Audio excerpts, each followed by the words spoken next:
Bueno, buen día. Como decía, esta es la última charla de las 24 jornadas libertarias de la CGT de Valencia, donde hemos hablado y escuchado muchas cosas. El primer día se escuchó, se habló y se debatió mucho sobre el tema sindical, que es central en lo que sería nuestra lucha, y también se habló de cómo es el sindicalismo en Estados Unidos.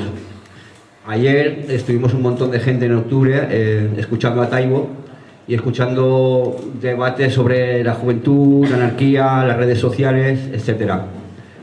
Hoy esta es la última charla y vamos a hablar del punk más político. Tenemos aquí a David Vila Dieguez, que es profesor de Estudios Culturales Hispánicos en la Universidad de California, en Estados Unidos, y bueno, ha hecho este libro que es un ensayo académico. El título del libro, luego él nos va a explicar un poco, porque os podrá resultar un poco controvertido por aquello del punk español y por aquello de la democracia y el punk, pero él nos lo va a explicar mejor. Como decía, es un ensayo académico. Él habla de alguna gente que ha empezado a hacer estudios sobre el punk, por ejemplo en la escuela de Birmingham o la gente de Punkademics, y si es posible luego, depende de lo que vayamos hablando, de lo que surja, hablaremos un poco, intentaremos hacer un debate.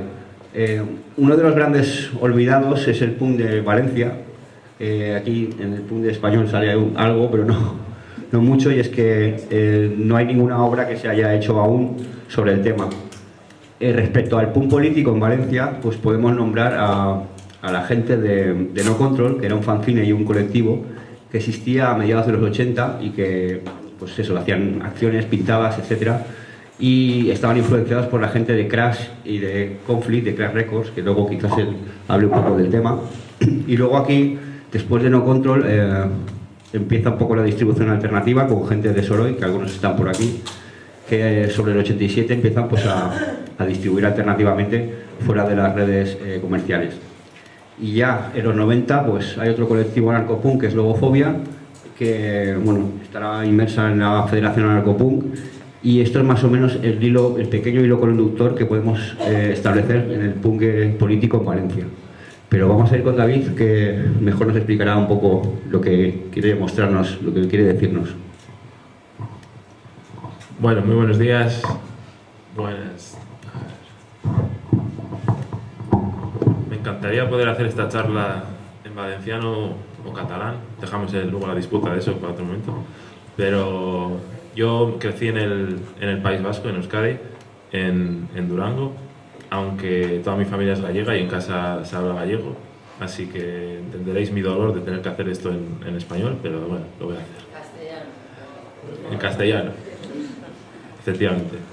Un punto interesante en Estados Unidos, al castellano le llaman español, porque allí ni siquiera, bueno, y en Latinoamérica, ¿no? Porque ni se alberga la posibilidad de que un estado como es España existan otras lenguas que no sea una sola. Y de ahí también que se usa así. Bueno, os cuento. Entonces, voy a hablar un poco del libro. En realidad me interesaría mucho, y creo que puede ser también más interesante para todos, que me cortéis, que hagáis preguntas, que hagáis comentarios, en vez de veniros yo aquí a hablar del libro, porque bueno, os cuento lo del libro, pero el libro se puede leer. O sea, que lo que está en el libro está en el libro. Pero lo que pueda surgir aquí de repente de comentarios, de discusiones, pues probablemente sea quizá más ameno, más interesante y más fructífero. Y entre todos llegar a puntos interesantes, más que yo simplemente contaros. Pero bueno, os cuento un poco primero cómo surge, en qué contexto escribo este libro, ¿no? Como decíamos, yo soy profesor en la Universidad del Estado de California en Estados Unidos, y yo hice mi doctorado en estudios culturales hispánicos, que le llaman allí, centrado sobre todo en todo el contexto español, incluso ibérico, con cosas de Portugal. En los departamentos del mundo, principalmente se habla de la literatura, y siempre de una literatura muy concreta y como vistos en el estereotipo, ¿no?, de estudiar a Quijote, que es genial, evidentemente, pero simplemente ahí. Entonces yo empecé a trabajar el punk porque quería hacer algo pues más quizás relevante y más conectado con la juventud de ahora. En ese contexto vi que en los estudios en inglés hay un montón de material, pero en los de estudios hispánicos y en los departamentos de español, como ahí se llaman, no. Entonces estudié mucho los estudios que se han hecho en Inglaterra, y lo que quise fue, de alguna manera, utilizando esa base, después analizar e intentar pues descifrar un poco el significado social que ha tenido el punk aquí y cómo, pues, cómo ha contribuido a la politización de la gente que ha estado conectada al punk, y de mucha gente que a veces que ni siquiera directamente conectada con el punk ha sido influenciada por el punk a través de otra persona que fue influenciada por el punk, etc. Entonces, en el libro intento hacer una convergencia entre dos perspectivas, que una es los estudios que tienen que ver con el punk en sí, como digo, que se han hecho en otras latitudes ya, y los estudios que se han hecho sobre la transición y sobre los estudios culturales de España. El libro sale en inglés, yo lo escribí en inglés, y sale pues en Estados Unidos y en el resto de países que se habla inglés, y la versión en castellano la saca Desacorde Ediciones aquí. Entonces está pensado para un público, en principio, quizá hay alguna cosa que para una persona que ha vivido el punk o que ha vivido aquí quizá es más evidente, pero está un poco buscando ese punto intermedio entre que sea enriquecedor para una persona que es de aquí, pero también para una persona que está fuera, a la que hay que explicar muchas cosas. Porque, por ejemplo, como os decía, a la gente que está en departamentos de estudios culturales hispánicos, etcétera, etcétera, en Estados Unidos y en muchas partes de Latinoamérica, mis estudiantes son todos latinoamericanos, 100%, ni siquiera saben que hay otras lenguas que se hablan en el Estado español que no son el castellano, como decía. Entonces, buscando un poco ese punto intermedio.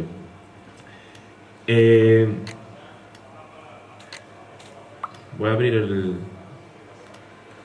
esta es la portada del libro en inglés. Ubicáis, ¿no? No lo tengo que explicar. En Inglaterra, digo, en Estados Unidos sí lo tendría que explicar.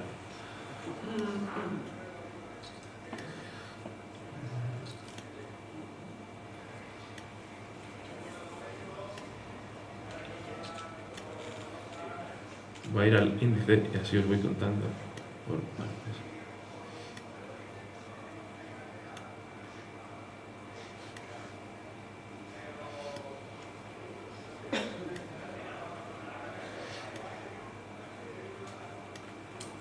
Vale, el punk, en el primer capítulo intento hacer un recorrido a lo largo de las diferentes definiciones que se han hecho y los diferentes estudios que se han hecho sobre el punk. Al principio, voy a empezar por esta parte un poco de las subculturas.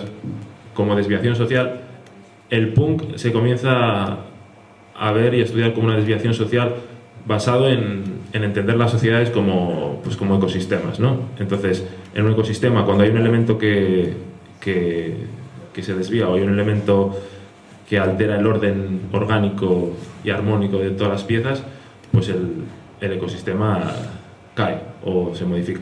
Cuando uno deja una manzana porque es biodegradable en un ecosistema que quizá no había manzanas y un animal se come la manzana, se altera el ecosistema. Bueno, entonces ahí en la sociología hay unos estudios que comienzan a analizar la delincuencia desde ese prisma, no como delincuencia simplemente, sino como que hay un ecosistema que es la sociedad en la que si no todos tenemos acceso a las mismas oportunidades y a tener una vida digna, pues hay elementos que se mueven, y esos elementos van a desviarse y buscar otras maneras de significar sus vidas. Y en este sentido, lo que en un principio era estudiado como delincuencia, desde esta perspectiva se estudia como pues, esas piezas que intentan recuperar un equilibrio que no existe. Si yo no tengo acceso a educación, me voy a robar unos libros. Estoy siendo muy simplista para dar un ejemplo, ¿no? Entonces, eso que podría ser delincuencia, que es robar unos libros, es realmente como yo recupero la balanza en un ecosistema que a mí no me ha permitido tener las mismas oportunidades que otras personas. Eso es importante porque se empieza a ver la delincuencia no como delincuencia, sino como que tiene un origen de un fallo social. Entonces se le quita el estigma pues como digo, de delincuencia, ¿no? De algo delictivo. Cuando se mira las subculturas, como el punk, se empieza primero a pensar en esos términos. No solo, en este caso, como decía, porque están intentando conseguir algo que les pertenece pero que la sociedad no les da, sino también en un mero aspecto a veces incluso estético. Es decir, la armonía social es que todos nos vistamos de una misma manera, con una misma ropa, y por supuesto los hombres de una manera, las mujeres de otra, todo muy concreto. Y cuando los punks, por ejemplo, empiezan a vestir ropas pues rotas o se ponen imperdibles o todo ese tipo de cosas, estéticamente es una desviación. Y esa desviación, de nuevo, desde algunos lugares ha sido interpretada como delictiva. Tenemos, por ejemplo, hay un vídeo en YouTube que podéis buscar, que son punks en Bilbao, que son arrestados y no son arrestados porque han hecho nada, sino que los arrestan, les cortan las crestas, les dan una serie de ropas, porque lo que estaban haciendo era, pues de nuevo, alterar el orden armónico de las cosas, no delictivamente, sino simplemente con su estética. Que eso es una cosa de los elementos importantes del punk cuando comienza, es el reto estético. Es decir, yo me planto con estas pintas aquí así y estoy rompiendo como se supone que tienen que ser las cosas. Y eso también da lugar a que la gente que quiere que las cosas sean de una determinada manera reaccione. También es una provocación, que a veces la provocación hace que salgan pues esos aspectos más fascistas o más reaccionarios de personas que de otra manera no lo habrían hecho. Entonces, cuando una persona ve a un punk vestido así, le llama de todo y le está sacando lo que tiene realmente dentro, que cuando está en un espacio en el que todos estamos bien vestidos, entendamos bien como lo tradicionalmente entendido con traje, con lo que sea, pues no surge. Entonces, uno de los primeros retos que hace el punk es el estético. El que le joda, porque le jode a la gente, que la gente aparezca que los punks aparezcan con estas pintas, ¿no? Entonces, ahí empieza a estudiarse el punk como una desviación social. Estas personas que no entran dentro de los parámetros que entendemos, ya digo, estéticos, pero también de ideas, ¿no? y de muchas más cosas, no entran dentro de lo establecido. Entonces, una desviación social, para algunas personas delictiva. Sin embargo, aquí aún no estamos viendo el punk conectado con ninguna clase. Es un elemento desclasado y simplemente estético o de pensamientos desviados, pero no hay un punto de cómo el punk puede o no puede contribuir dentro de lo que sería la lucha de clases. Vale, más adelante, con la escuela de Birmingham que comentábamos aquí, el punk se empieza a estudiar concretamente ya no como una subcultura desviada, sino como una subcultura de clase obrera, que es otro paso. ¿Qué quiere decir de clase obrera en este contexto? Pues que las personas que tienen esta desviación estética no lo hacen por una selección, porque quiero hacer esto y solo para divertirme. Está el reto, el desafío a una clase y a una cultura de clase. Si entendemos en términos marxistas la cultura, ¿no? Pues si tenemos la clase obrera y la clase alta, ambas generan culturas diferentes y la clase alta impone sobre la clase baja la cultura oficial. De nuevo, estoy siendo muy simplista en cómo explico las cosas, ¿no? La cultura baja puede generar una serie de elementos culturales, maneras de entender las cosas, lo que sea, pero la de arriba impone la suya y esa es la oficial. ¿Qué ocurre con el punk? El punk pues plantea una subversión de ese sistema. ¿Por qué? Entendemos primero que el punk como una subcultura de clase obrera lo que hace es poner en valor la carencia. ¿Por qué? Porque no necesito una ropa muy cara ahora para ir a un evento que se supone de alto standing. Voy a ir con unos... Es más, no solo es que no lo necesito, es que si tengo una ropa cara o que se ve muy bien, la voy a romper y voy a hacer que se vea mal. Y quizá es uno de los momentos más interesantes en esta subversión, porque la gente de clase alta, pudiente, que podría tener ropa cara, comienza a romperla o a comprarse ropa que no es de marca o no es cara, porque esa cultura que se está generando en la clase obrera del punk es la que se está imponiendo sobre la oficial que la clase alta quiere imponer. Por decirlo de otra manera, lo guay es ser punk. Y la gente que tiene pasta va a hacerse las ropas o va a romper las que tiene para asimilarse ellos a esa cultura de clase obrera de las clases más pobres. Y no a la inversa.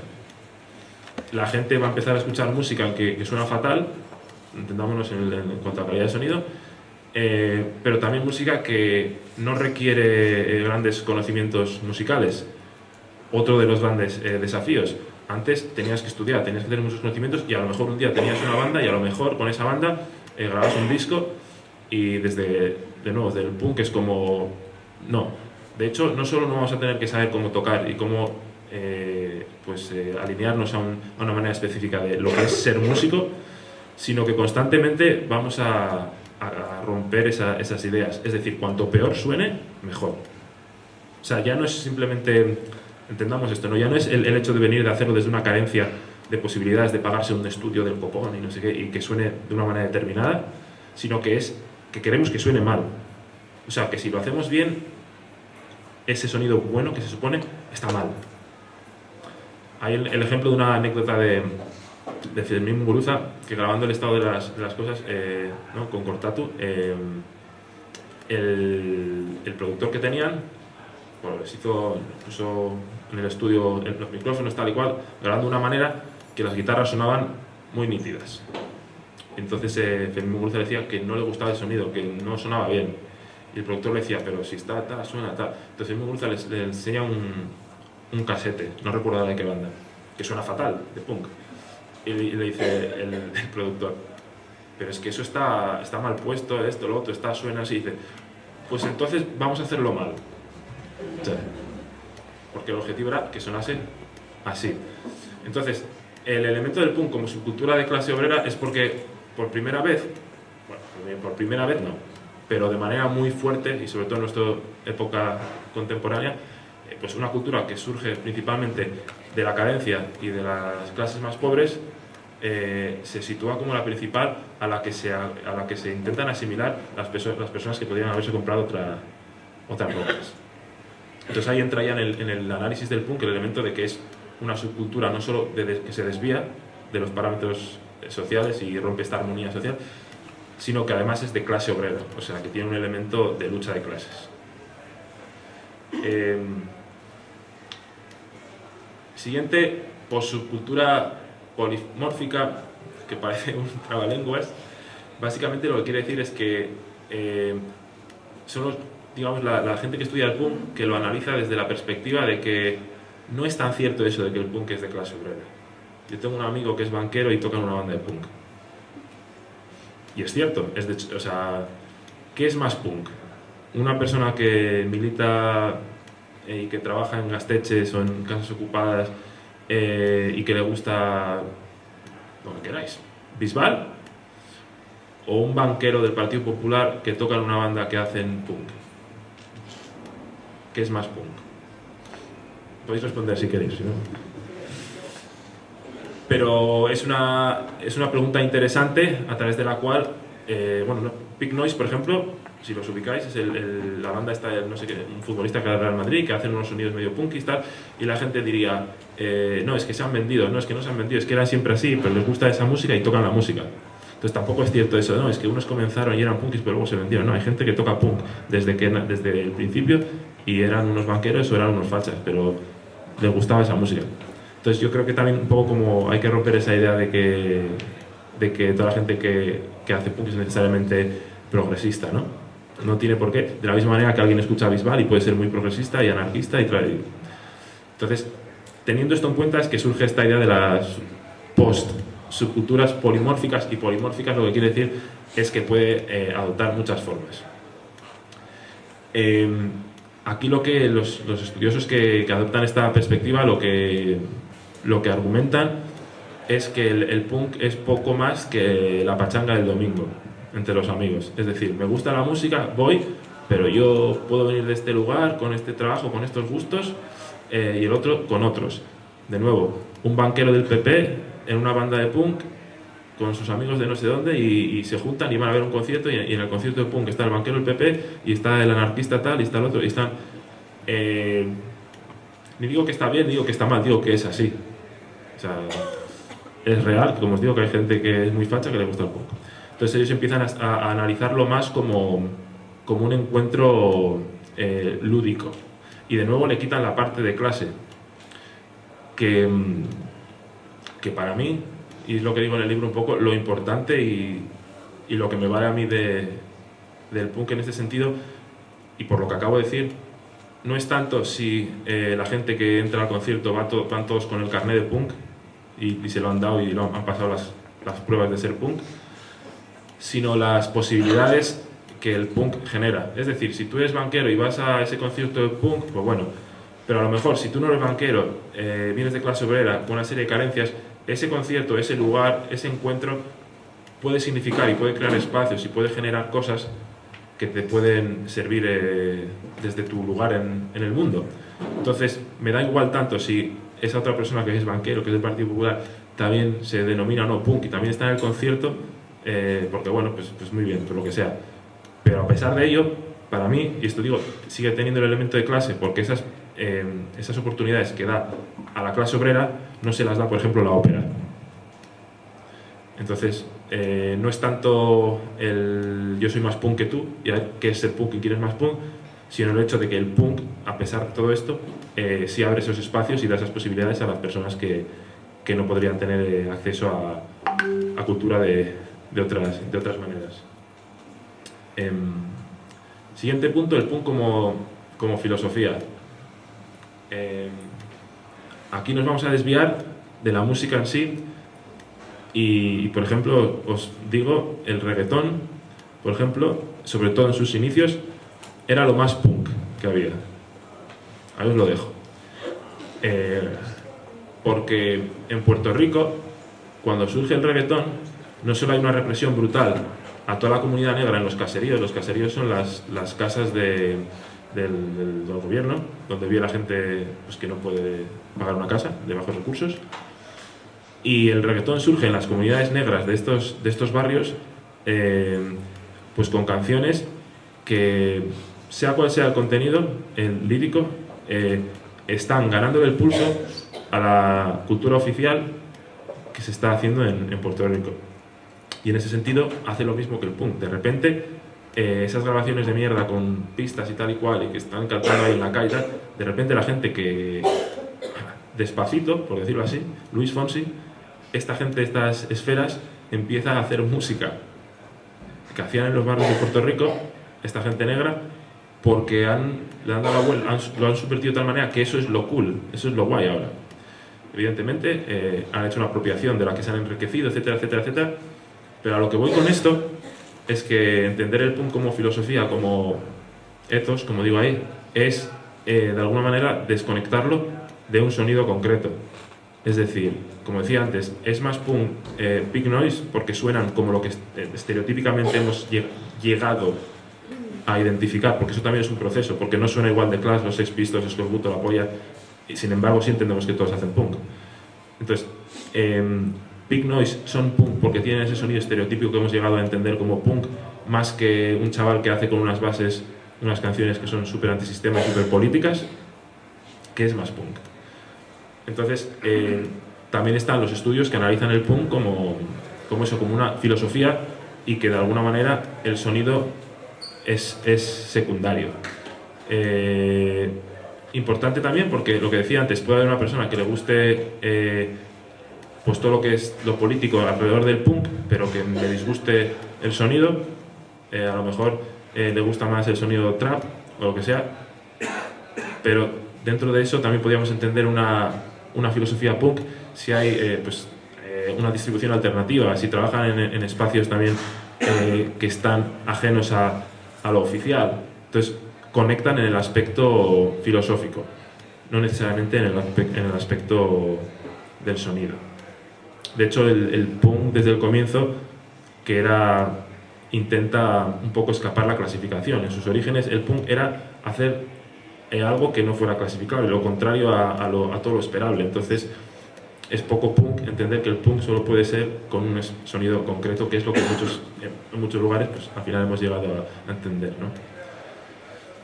Por eso cuando Extremoduro, por ejemplo, ahora que estamos en... Habíamos dicho que igual hablábamos solo de Extremoduro toda la charla.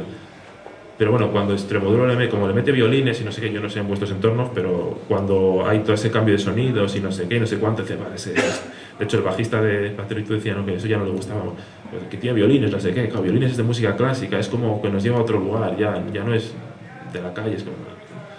Entonces bueno, eso, que el sonido pasa a un segundo plano y la filosofía que rodea lo que analizan en este caso. Luego, el punk como género musical, que sería estrictamente, pues eso, el sonido. Dentro que hay muchos músicos, o sea,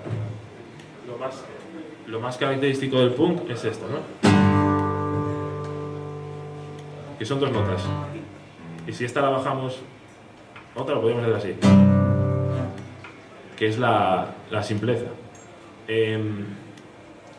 Por ejemplo, una canción que podría tener acordes complejos de lo que sea, o sea, de 1000 notas, el punk lo que hace es, no, voy a tocar solo la primera y la quinta. En vez de tocar la primera, la tercera, la quinta, la séptima, por ejemplo, no acordes más de jazz, pues le voy a meter solo la primera y la quinta.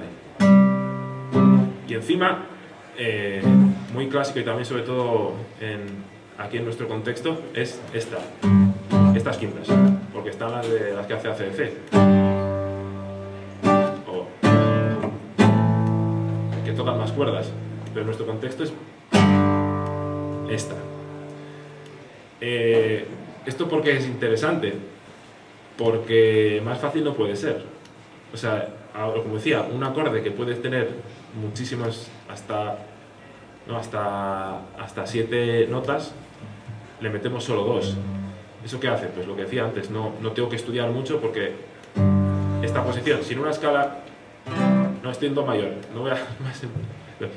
Do mayor, Do, Re menor, Mi menor, Fa mayor, Sol mayor, La menor, Si disminuido, Do. Los acordes van variando, cada uno dentro de una escala mayor, cada acorde es de un tipo. ¿Por qué es de un tipo? Porque la tercera nota del acorde varía. Es bemol o no bemol, dependiendo si es acorde mayor o es acorde menor. Y luego encima la última, la tercera y la séptima, son bemoles. O sea, que habría que este acorde de Do, este es menor, este es mayor séptima, o sea, hay muchas variaciones. Pero ¿qué no varía? La primera y la quinta son siempre la primera y la quinta. Entonces, cuando le quitamos todo eso que hay alrededor, si antes he hecho en tono mayor, ¿no? Eso.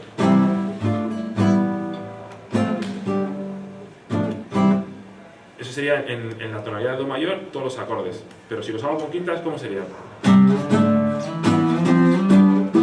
O sea, no tienes que cambiar nada más que mover la mano alrededor del diapasón, pero es la misma, ¿cómo se llama? La misma postura. Eso es brutal, o sea, una cosa que parece banal, es brutal porque de repente solo tengo que saber esto para tocar música. O sea, yo puedo hacer canciones de las que sea, que muevo la misma posición por todas partes. Entonces, en ese sentido, como género musical, de nuevo es muy revolucionario porque pues, libera a las personas que quizá no pueden, no quieren, no se quieren complicar o no tienen acceso a educación musical, etc., simplemente sabiéndose en una posición pueden tocar. Entonces todo el mundo puede hacer punk, ¿no?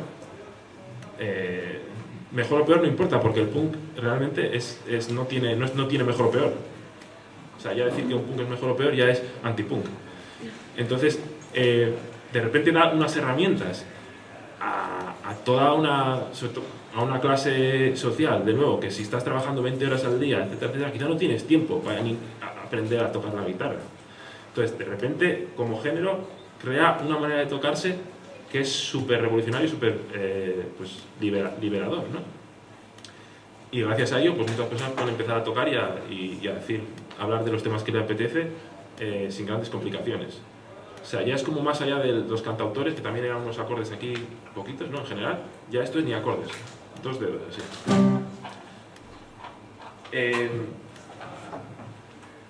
Hay más cosas, ¿no? Por ejemplo, no solo con la guitarra, pero uno de los elementos clásicos del punk es que es arrítmico. O sea, un punk que va a metrónomo está mal. La vida no va a metrónomo.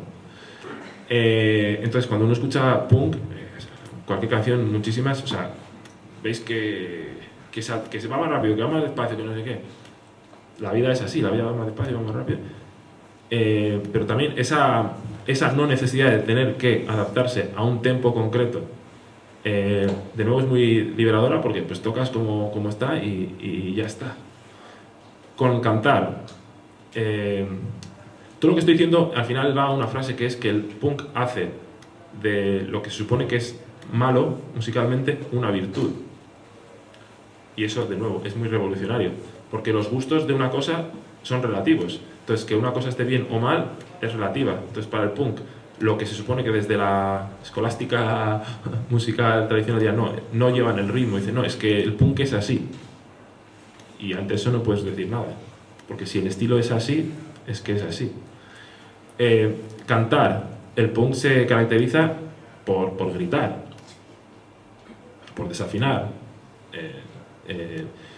En ese aspecto además tiene un elemento que es que, como muchas veces lo que se dice viene desde una problemática social, ¿qué mejor que gritar?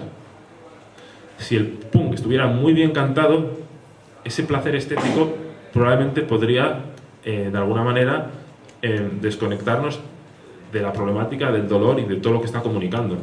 Porque la melodía, también con la composición de las canciones. O sea, si yo hago esto,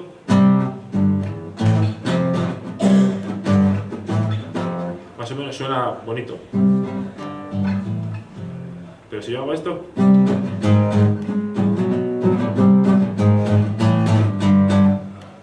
no está en ninguna tonalidad.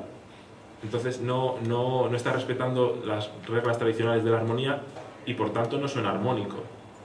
Versus, esto sí, estoy utilizando la quinta decisión de punk, pero estoy siguiendo una tonalidad en do mayor.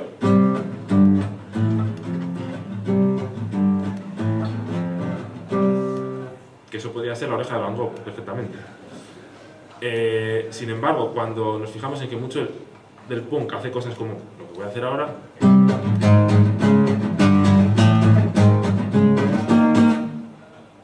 eso no es armónico, no está en ninguna tonalidad. No solo sonor, o sea, en cuanto a sonido, sino que si eso se le da a alguien que estudie música o lo que sea, va a decir, no sé en qué tonalidad está, porque no está en ninguna. Entonces, eso, para mucha gente, pues dicen que es ruido. Es ruido porque no suena armónico. Pero de nuevo, la idea es precisamente generar ruido y de hacer del ruido una virtud y hacer que ese ruido sea la manera de hacer el punk. Y en este sentido, como decía, tanto como los gritos, qué mejor manera de poder comunicar,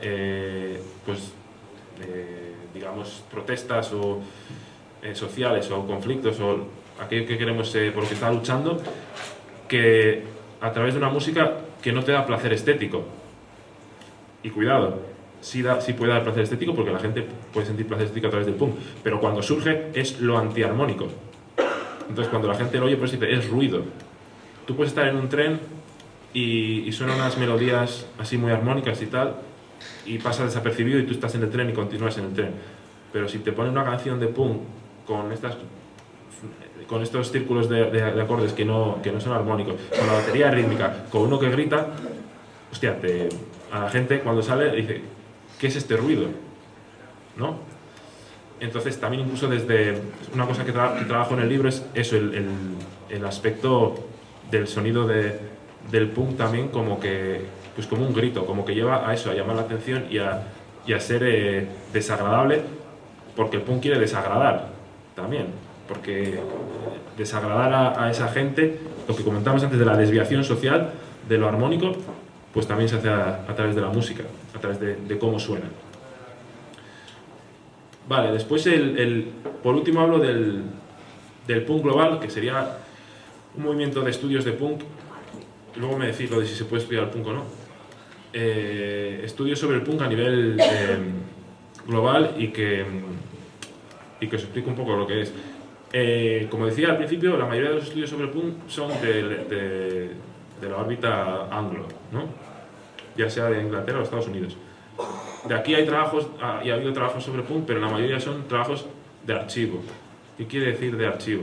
Que recopilan, ¿no? Y dice, bueno, aquí están todos estos fanzines que había y te cuentan dónde surgió el fanzine, quién lo escribió. O sea, es un poco enciclopédico, que está muy bien, muy necesario.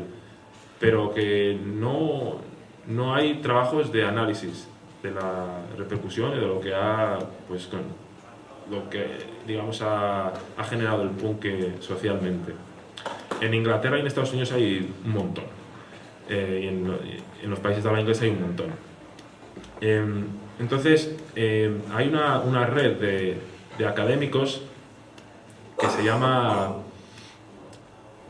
Punk Scholars Network, red de estudiosos del punk, que surge en Inglaterra y que se pasa todo el tiempo básicamente estudiando el punk en inglés y desde ahí sacando conclusiones de lo que es el punk muy generalizantes. Yo siempre que, como os decía, yo trabajo en California y el libro original fue en inglés, y cuando voy a hablar en lugares en los que el grupo es anglo, pues lo primero que digo siempre es que es muy fácil ser punk en Inglaterra o en Estados Unidos, pero tú ser punk en España en la transición o ser punk en Argentina durante la dictadura. Entonces, que todo esto que está trabajando este grupo de Inglaterra y Estados Unidos no se aplica para entender el punk en todos los lugares. Y muchas veces hablaban desde esa generalización. Es decir, el punk, nunca dirían, eso es una cosa que a mí me enervaba en todos los sitios a los que iba, nunca dirían el punk de Inglaterra o el punk tal o este otro, sino que el punk es así. Y todo lo que decían, yo decía, el punk ese que tú hablas no es el que yo conozco de mi casa. El de que yo conozco no es así. Entonces, después de unos años, pues hicieron unas diferentes como secciones. Y surgieron la red que aquí era la red ibérica de punk, de estudiosos del punk, que también incorporaba a Portugal. Y entonces empiezan a abrir, digamos de alguna manera, espacio para ellos aprender sobre el punk de otros lugares, porque por lo general lo que ocurre es que nosotros conocemos lo que se hace en Inglaterra y en Estados Unidos, pero ellos no tienen ni puta idea de lo que se ha hecho en otros lugares. Entonces, más que para, por ejemplo, nosotros aquí, trabajar el punk de aquí, era para que ellos aprendan un poco y se les quite este etnocentrismo brutal del punk inglés. Es un poco como, por llamarlo, para hacer un símil con el centralismo español. Es decir, tú ibas a cualquier lugar que se hablaba del punk y se hablaba del punk siempre y se decía cómo era el punk. Pero siempre las bases para decir todo lo que se decía era Inglaterra o Estados Unidos. Entonces, bueno, se hacen estas diferentes secciones. Y ellos empiezan también a publicar libros que son de título así, Punk Global, en los que estrictamente solo se habla de punk de otros lugares. Yo aquí critico todavía un poco más eso, porque siempre hay que criticar más. Porque claro, lo publican en inglés.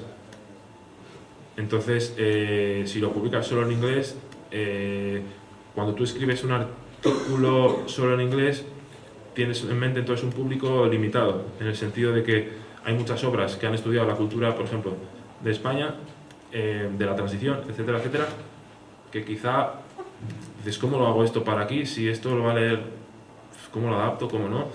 Y sobre todo, a veces, gente que lo escribe, igual solo habla en inglés.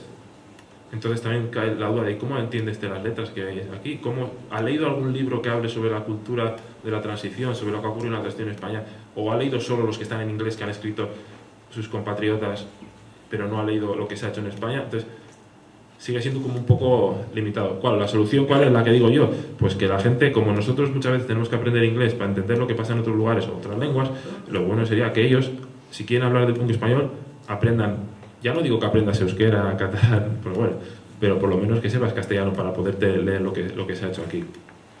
Pero bueno, ese es el movimiento actual, quizá más inclusivo dentro de la red de estudios sobre el punk.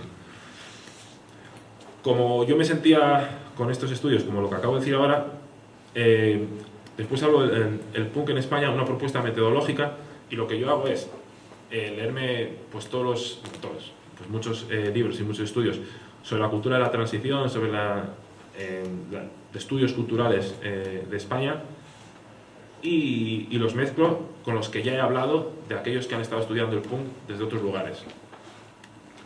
Entonces, empiezo a hablar del CTO, el concepto de la cultura de la transición. ¿Cuánto tiempo? Porque para yo todavía no he pasado el primer capítulo.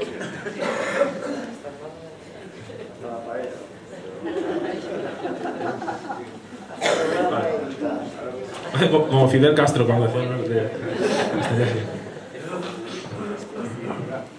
Sí. ¿Puedes contextualizar algo históricamente lo que acabas de decir? Me explico. ¿Cuándo crees tú, entre comillas, es complejo? Es que igual la primera pregunta es ¿qué es el punk? ¿No? Que es la difícil de contestar, que se puede escribir a presidente. Hostia, pues, es la estética, es la actitud, es la música, es la filosofía, etcétera, etcétera. Pero ¿cuándo se supone que empieza? Porque tú al final te quieres centrar solamente en España, me refiero porque aquí llegan 2 o 3 años más después o 4, según se mide, ¿no? Estados Unidos o Gran Bretaña. Un poco contextualizar, porque de momento ese que dices tú de que el boom de clase obrera y tal, eso pasa en unos años. ¿O cómo lo contextualizas tú aquí, si te centras más aquí en España? O sea, el libro se centra en España. El ver el punk como de clase obrera no es necesariamente un posicionamiento consciente. Entonces, cuando dices lo de unos años, me imagino que estamos hablando ya de anarcopunk y de cosas como después del punk de principios de Inglaterra o de los New York Dolls, o sea, de los años 70, que es quizá como más estético, más visual y más conectado a lo que luego aquí se hace con la movida. O sea, entiendo que es como un poco por ahí. Claro, tú empiezas ahí con los New York Dolls, empiezas a estar el mítico, los Ramones, en el 76-77, el primer LP, y luego eso es lo que en las navidades de diciembre, creo que fue ahí en Londres, cuando empezaron a tocar y tal. En cierto modo, esos eran todos unos fijos. O sea, me refiero.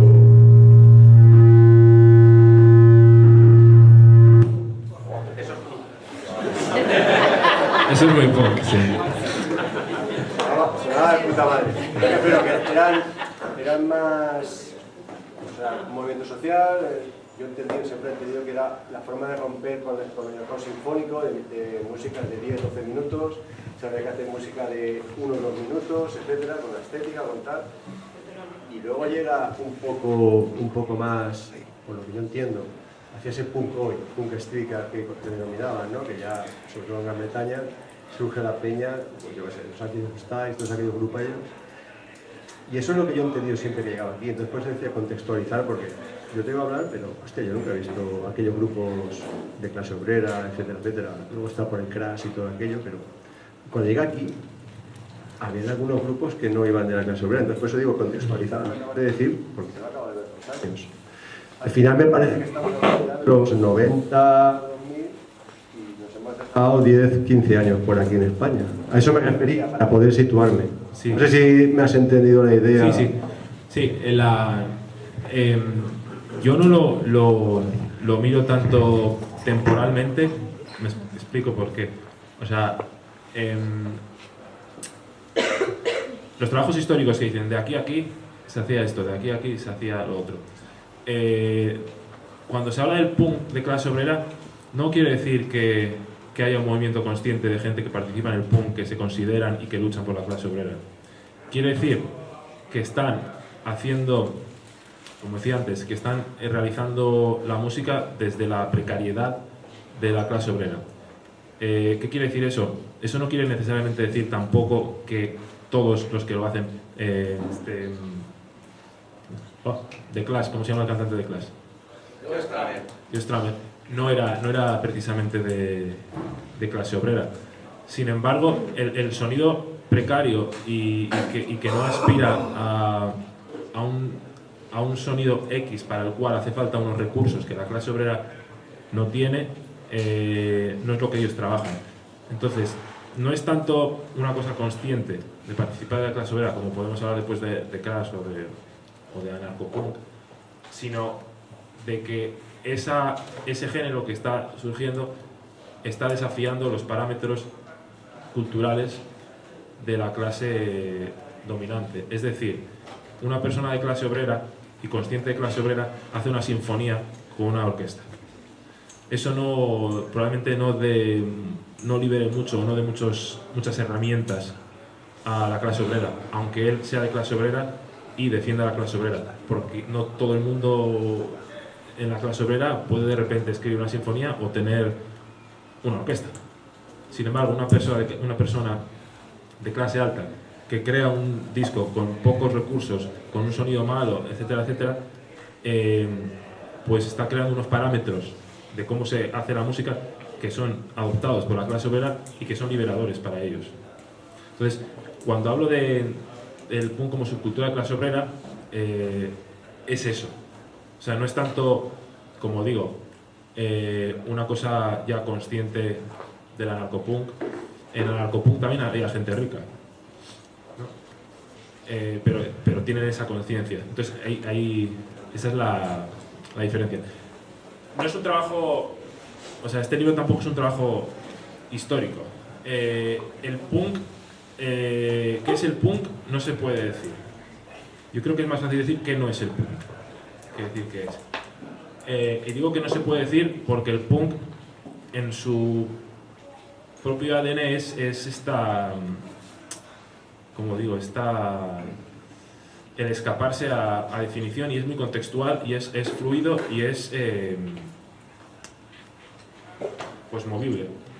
Es decir, como decía antes, una persona rica que se involucra, o que viene de una familia rica que se involucra en movimientos sociales y toca hip hop en Gasteches, entra dentro de lo que sería, por ejemplo, la filosofía punk, ¿no? Tiene una distribución alternativa, etcétera, etcétera, versus una persona que, como decía antes, un banquero del PP que toca punk, que es punk, con el sonido punk, y toca en estadios. Entonces, o sea, podemos hacer la contextualización. La típica sería, ¿no? Al principio de los 75, 76 por ahí, está la parte más estética que conecta con la movida, que es la cosa pues vanguardista de pijos, como decías. Luego viene la conciencia política sobre el anarcopunk, el street punk, etcétera. Pero, como digo, no es tanto una cosa que sea necesariamente consciente de un compromiso social consciente, sino que lo que acabo de decir es cómo la gente ha estudiado el punk. Y una de las cosas que se estudia en ese sentido es cómo el punk da esas herramientas para la clase obrera, al margen de que el que lo estuviera haciendo fuera consciente o no fuera consciente. O sea, antes del punk, el sonido del punk no se consideraría válido para hacer música. Y como he dicho antes, o sea, las quiebras son muy fáciles. Entonces, que eso llegue a poder funcionar musicalmente, que tenga unos seguidores, que tenga movimiento, pues es una revolución para la clase obrera. Evidentemente yo no estoy diciendo tampoco que las revoluciones han tomado el poder y han destruido el gobierno, pero si tuvieran que hacer música clásica o ópera, pues no podrían. Entonces probablemente la clase obrera desistiría en el intento quizá de formar bandas, o no sé, o serían cantautores, pero cuando surge el punk de repente es una revolución, porque todo hijo de vecino se compra una guitarra, el otro se compra una batería y empiezan a hacer bandas, todo el mundo. Entonces de repente plantea eso para toda la clase obrera. Es un poco en ese sentido, que es cuando estudian la relevancia de eso en una parte. Luego podemos hablar de lo que decimos de más consciente y los movimientos que ha habido, y etcétera. Pero el punk desde el principio tiene ese elemento de clase obrera, si lo vemos como lo que acabo de decir, que es que facilita y da unas herramientas para que la clase obrera pueda participar en un circuito musical y exponer sus ideas y discutir, etcétera, etcétera, sin tener que pasar por un conservatorio y hacer otro tipo de música. Sí. No sé si te respondo a lo que... Yo te quería hacer una puntualización, que es que cuando has hablado que el punk empieza como una cuestión estética, o que el punk llega más tarde en el Estado español, esto no es tan así. En verdad, la banda trapera del Río, que son anteriores, dicen que son la primera banda de punk, ya está presente, tocan en las jornadas libertarias que monta la CNT en Montjuic en el 77. Pero es que Sarama también está en el 77 ahí en Vizcaya, en Santurcí, concretamente. Y la Polla Records también estaba en el 77. Y toda esta gente viene de la clase obrera. Sin más. Sí. Pero sobre todo, que es lo que luego le achacan a este grupo de gente que estudia el punk, es eso, que no es tanto si viene de clase obrera o no, sino lo que proporciona para la clase obrera. O sea, la Polla Records viene en clase obrera. Joe Strummer no venía de clase obrera, su padre no sé si era profesor, no sé qué, y aún así todo lo que él ha hecho ha generado y ha influenciado pues miles y miles de personas de la clase obrera, que bueno, y les ha servido, yo entiendo, para muchas cosas de sus problemáticas particulares.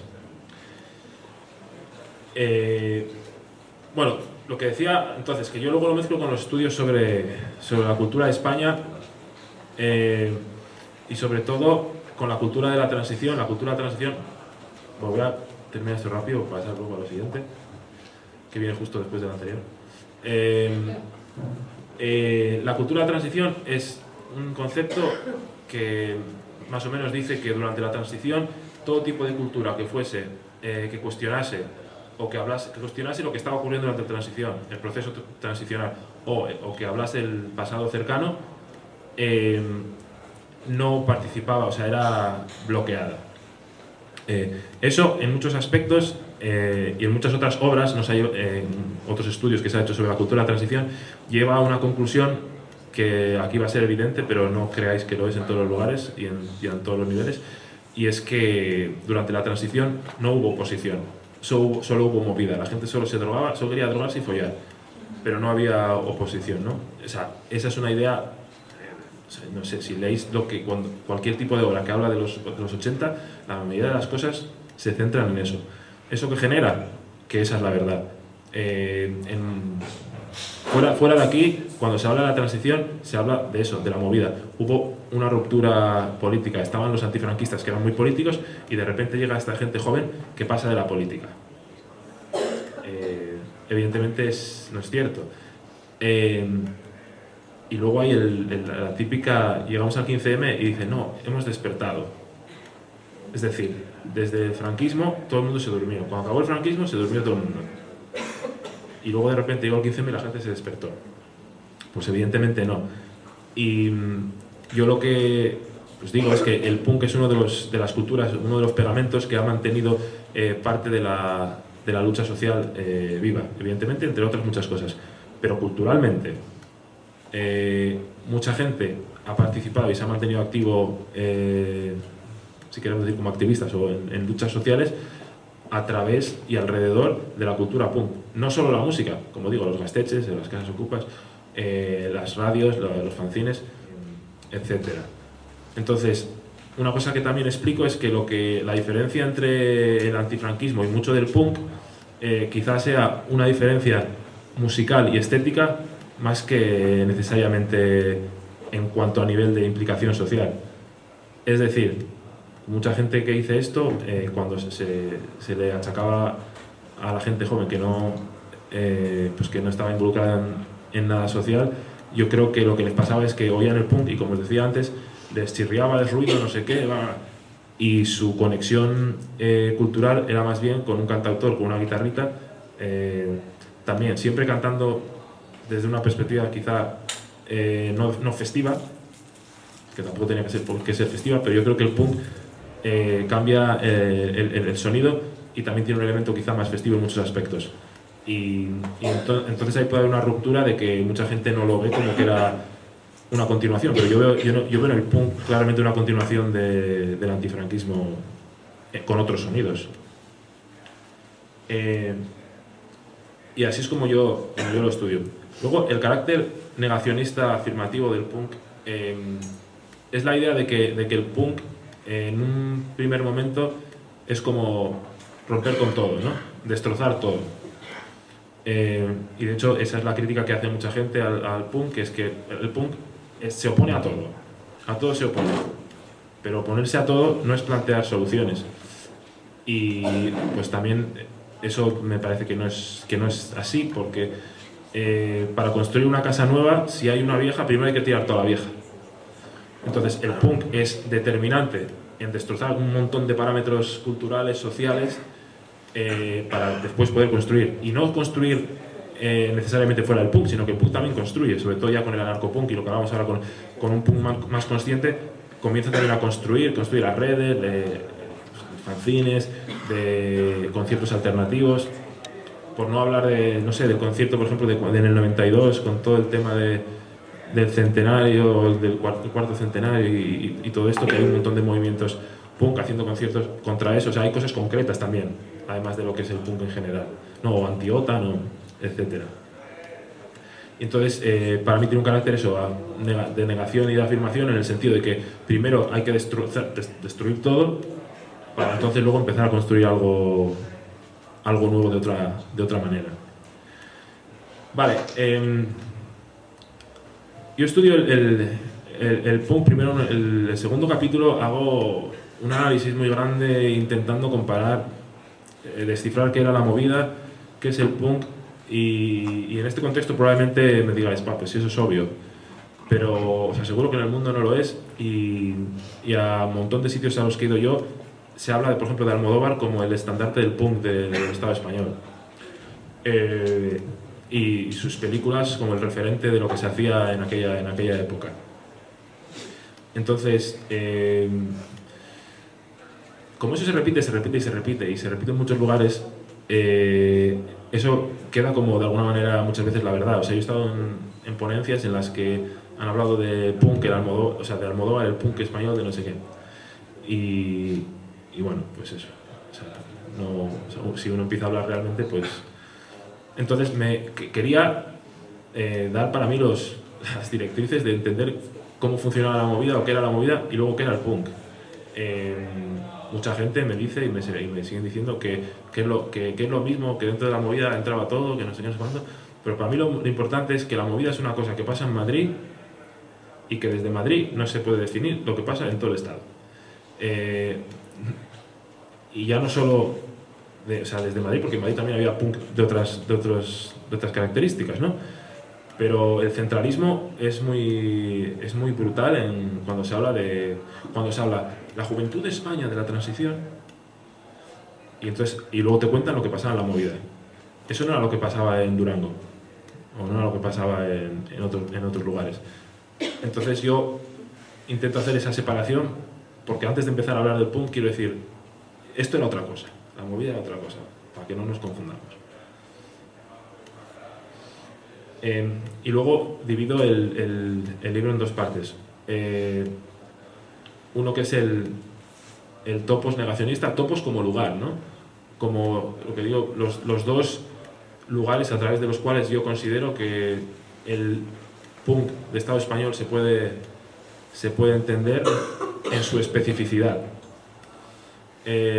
Uno es como antitransición, y esto lo diferencia, como digo, de todos los otros estudios que se hacen sobre el punk, porque el contexto de España es diferente, y entonces hay un contexto negacionista que es el negacionista, por favor, no como lo que se utiliza negacionista ahora mismo, sino que quiere decir negacionista de oposición, de negarse a aceptar la transición, no a que no se pongan vacunas.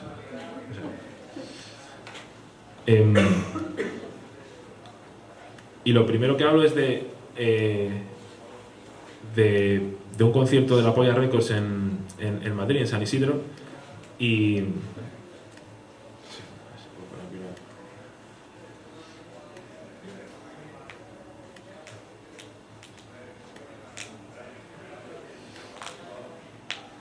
que era un concierto en las fiestas de San Isidro, que tocaban, no me acuerdo si tocaba Obús o Asfalto o alguna de estas bandas así de rock, y luego tocaba La Polla. Y cuando tocó La Polla,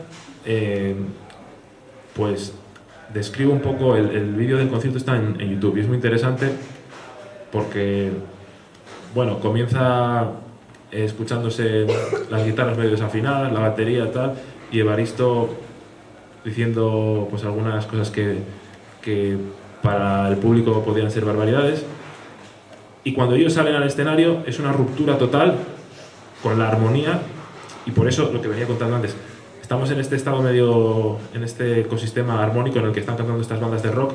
Quizá tienen alguna cosa que dicen algo sobre corrupción, esto, aquello, pero que por lo general no molestan, por decirlo así.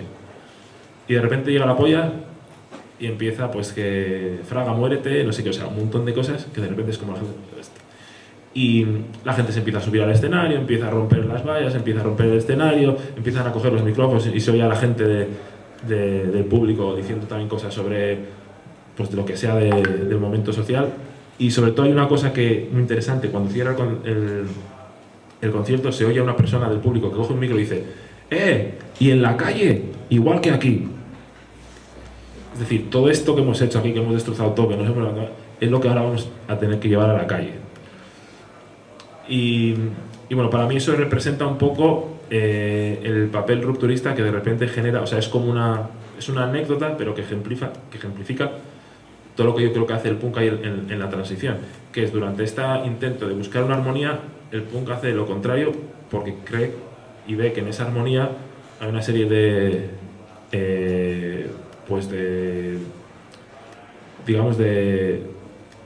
luchas sociales que han quedado sin solucionarse.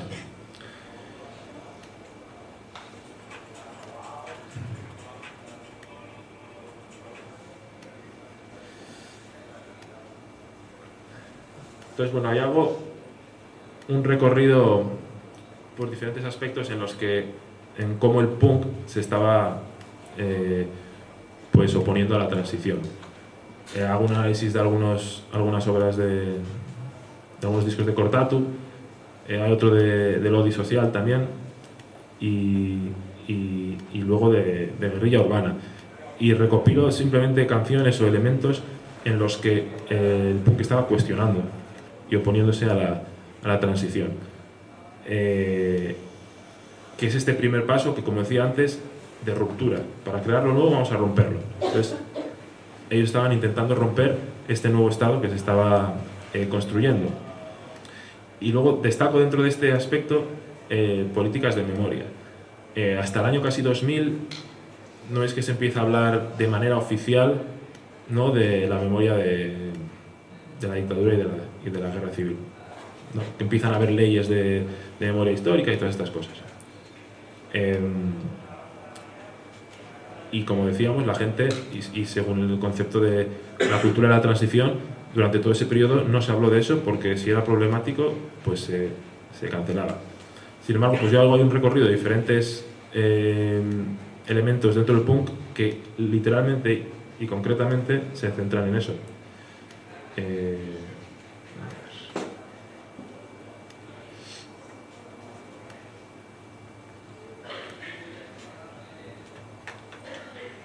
Bueno, esto es otra cosa, pero esto es lo que decía antes. Esto es lo que decía en un fanzine de punk, en el Sideburns de Londres, que decía, este es un acorde, este es otro y este es otro. Ahora hazte una banda.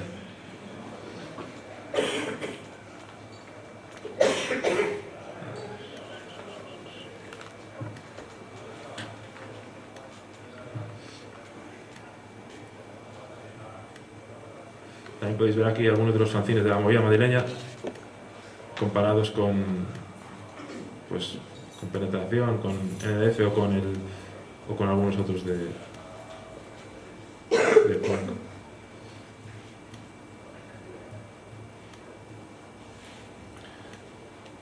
Bueno, esto aquí, bueno, los elementos que decía que están criticando la transición, pues uno de ellos, por ejemplo, esta portada, ¿no? Esta contraportada de Cortatu.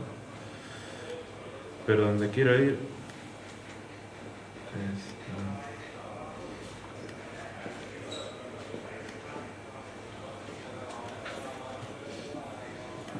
Bueno, como decía, memoria histórica y las políticas de memoria del punk, ¿no? O sea, desde somos los nietos de los obreros que nunca pudisteis matar, por eso nunca votamos a la Alianza Popular, ni al PSOE, ni a sus traidores, ni a ninguno de los demás, somos los hijos los nietos de los que perdieron la guerra civil. Desde esa canción, que si ahora no recuerdo mal es del 86 o por ahí, los 4 generales aquí también, en los cuales hablan literalmente de Franco, Mola, Sanjurjo, Queipo de Llano y bandas. Y voy para... el recorrido que hago no es necesariamente histórico, es ahistórico en el sentido de que digo que, porque como lo que hago es desde la transición hasta ahora, decir que el punk ha servido como ese pegamento y esa cultura que ha mantenido vivas muchas luchas sociales y que hasta los días de hoy, pues recorro todo ese espacio. Entonces, luego también voy a canciones de habeas corpus, como a Las cosas por su nombre, ¿no? La bandera española, la monarquía española es la más directa herencia del franquismo, la transición a la democracia, un ejemplo perfecto del fiel continuismo. Y todo esto, toda esta antitransición, que decidme si se os ocurre, pero no creo que haya un movimiento cultural, o sea, en literatura o en otras cosas, que sea tan antitransición como lo es el punk desde el principio hasta el final. Entonces, de alguna manera, pues eso, destrozar la transición.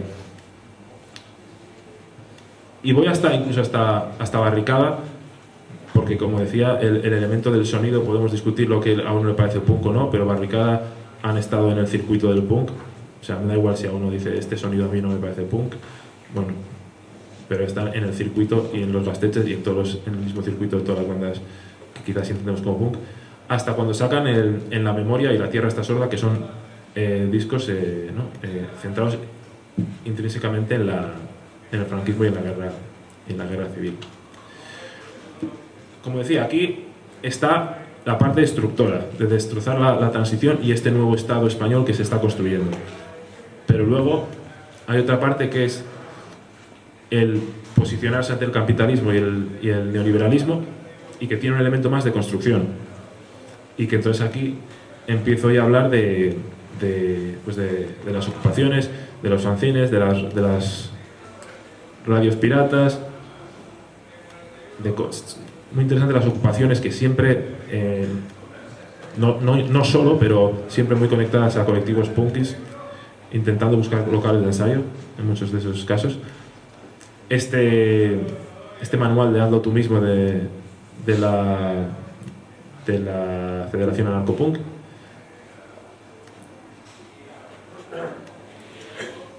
y aquí hago un poco pues ya lo que propone y lo que construye y lo que genera el punk versus a lo que destruye. Al final, lo que vengo a decir es lo que decía, que el punk como un pegamento, como un movimiento cultural que ha mantenido esas luchas sociales junto con otras cosas, pero uno de los principales hasta nuestros días. Y luego hago un recorrido en cómo en lugares que ha aparecido el punk, pues en la historia más cercana, como por ejemplo en cosas del 15M, cuando se cantaba Lo llaman democracia y no lo es, que es lo que cantaba pues Evaristo, ¿no? Y alguien me dirá, bueno, es una frase muy sencilla, la puede cantar cualquiera, sí, pero la cantaban con el tono y con la melodía que la cantaba Evaristo. Podían haber escogido otra. Entonces, de alguna manera, a mí me está diciendo que esa gente escuchaba la polla. O sea, y si no la escuchaba, se la escucharon a alguien que la escuchaba. O sea, de algún lado ha venido esa frase con esa melodía. Por no hablar luego de Canino, de Sin Dios, ¿no?, que estaba en Izquierda Unida, en el Parlamento Europeo, Fernando Madina, de Reincidentes, que estaba en Podemos. Luego esos son otros debates. Lo que digo es que han llegado a lugares y el punk se ha instalado en esos lugares de alguna manera. Todas estas cintas, estos cassettes que se hicieron de Anti-Mili o Por la insumisión, lo que decía antes de frente al 92, cuando en los disturbios en Anti-G20 en el 2017 había una pintada, o sea, rompieron esto y luego pusieron escorbuto, muerte al policía. De nuevo, alguna gente dice a veces, bueno, pero eso es una coincidencia. No es una coincidencia. O sea, si alguien va a hacer todo eso y luego pone escorbuto es porque le gusta escorbuto. O sea, Entonces, de alguna manera, probablemente no solo Scorbuto, también otras bandas, de alguna manera, en su identidad de activista, como lo queremos denominar, ha influido el punk. Y luego, bueno, incluso cómo se armaron las plazas alrededor del 15M y todo tiene un elemento muy anarquista, un elemento muy de Gasteiz, de casa ocupa, asambleario, etcétera, etcétera, que yo digo que no habría ocurrido si no hubiera habido punk y si no hubiera habido otros movimientos, pero eso, el punk como un vehículo desde la transición hasta el 15M. Y lo voy a dejar ahí porque quiero escucharos a vosotros y que tengamos una... Porque el libro al final lo podéis leer y ya está ahí escrito.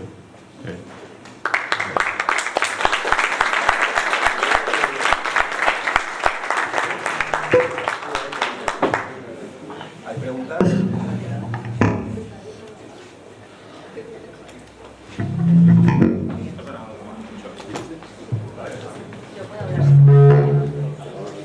¿Preguntar algo?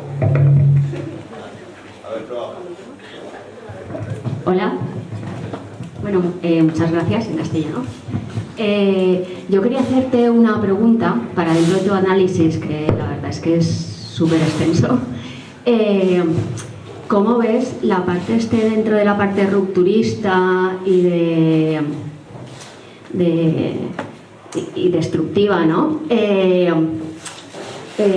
Creo que hay una parte muy ocupada por hombres dentro de toda la escena del punk, muy masculinizada, ¿no? Entonces esta parte rupturista también, o destructiva del machismo, del sexismo, si podías explicar un poquito cómo lo encajarías también con un poquito de análisis de qué espacios, si realmente estaban muy ocupados por hombres o no, o dónde estaban las mujeres, y si habías hecho alguna observación o algo de eso, esa escena, pues dónde están las mujeres, ¿no? Desde esa parte, porque los referentes, ¿no? Al final tú tienes unos referentes y también pues te animas a ocupar esos espacios o no, y si habías hecho o ese análisis, pues o qué habías identificado tú. Pues al final del libro una de las cosas que digo es que con esos elementos, por ejemplo, el tema de género, que son todavía cosas a desarrollar más y que merecen su propio libro, ¿no? Porque yo, aparte de las Vulpes y un poco más, la mayoría son hombres, pero conscientemente, yo soy consciente de que lo he hecho así porque los espacios estaban ocupados por ellos. Entonces, cuando tú haces un estudio, pues los que tenían, digamos, la influencia del peso social eran los hombres. Entonces, es muy interesante desviar ese foco y centrarse en las mujeres. Y no solo en las mujeres, sino también en los individuos no binarios o en otras alternativas. Yo no lo hago, pero sí que lo digo al final, eso, que algo interesante sería ahora ir hacia eso. Y hay algún libro que se ha hecho, pero por lo que yo sé, se han hecho de manera enciclopédica, que yo creo que quizás es un primer paso. Es decir, poner en un libro un montón de mujeres que estaban en el punk, bandas de mujeres, etc. Porque luego sirve como archivo para entonces hacer ya los análisis. Pero yo aquí no lo hago. Pero sí, sí puedo decir que evidentemente la parte destructora y el machismo, la parte destructora del punk es una cosa muy masculina. Esto está conectado totalmente con un tipo X de masculinidad. De hecho, por ejemplo, vuelvo a Extremo Duro, mucha gente que no soporta Extremo Duro, y sobre todo en los hombres, es mi opinión, esto es porque no conectan con esa falta de masculinidad, que quizás sí la tenía más al principio, pero luego hay mucha flor, hay mucha amapola, hay mucho no sé qué, y hay mucha gente que dice, no, yo quiero... y entonces yo creo que no lo hay. Había una... no recuerdo quién lo dijo, pero alguien decía algo del punk que decía como que si hubiera habido un poco quizá más también de corazón, como más de sentimiento en el punk, y igual hubiera llegado también a más gente. sea, lo dejo ahí como pregunta. Pero sí, las mujeres en lo general, y bueno, por no hablar de la canción de Cicatriz, Escupe al gay. No sé si la ubicáis, ¿no? Escupe al gay. O sea, esa masculinidad está... también merece su propio libro. Escupa al alcalde sería. ¿Cómo? Escupa al alcalde. Sí, pero dice escupe al gay luego también.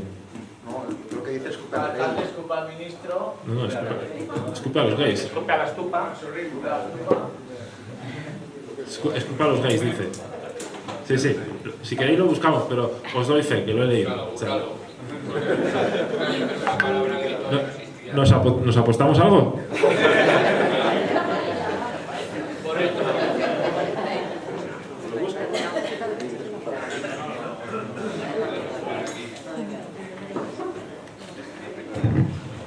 Sí, mientras buscas.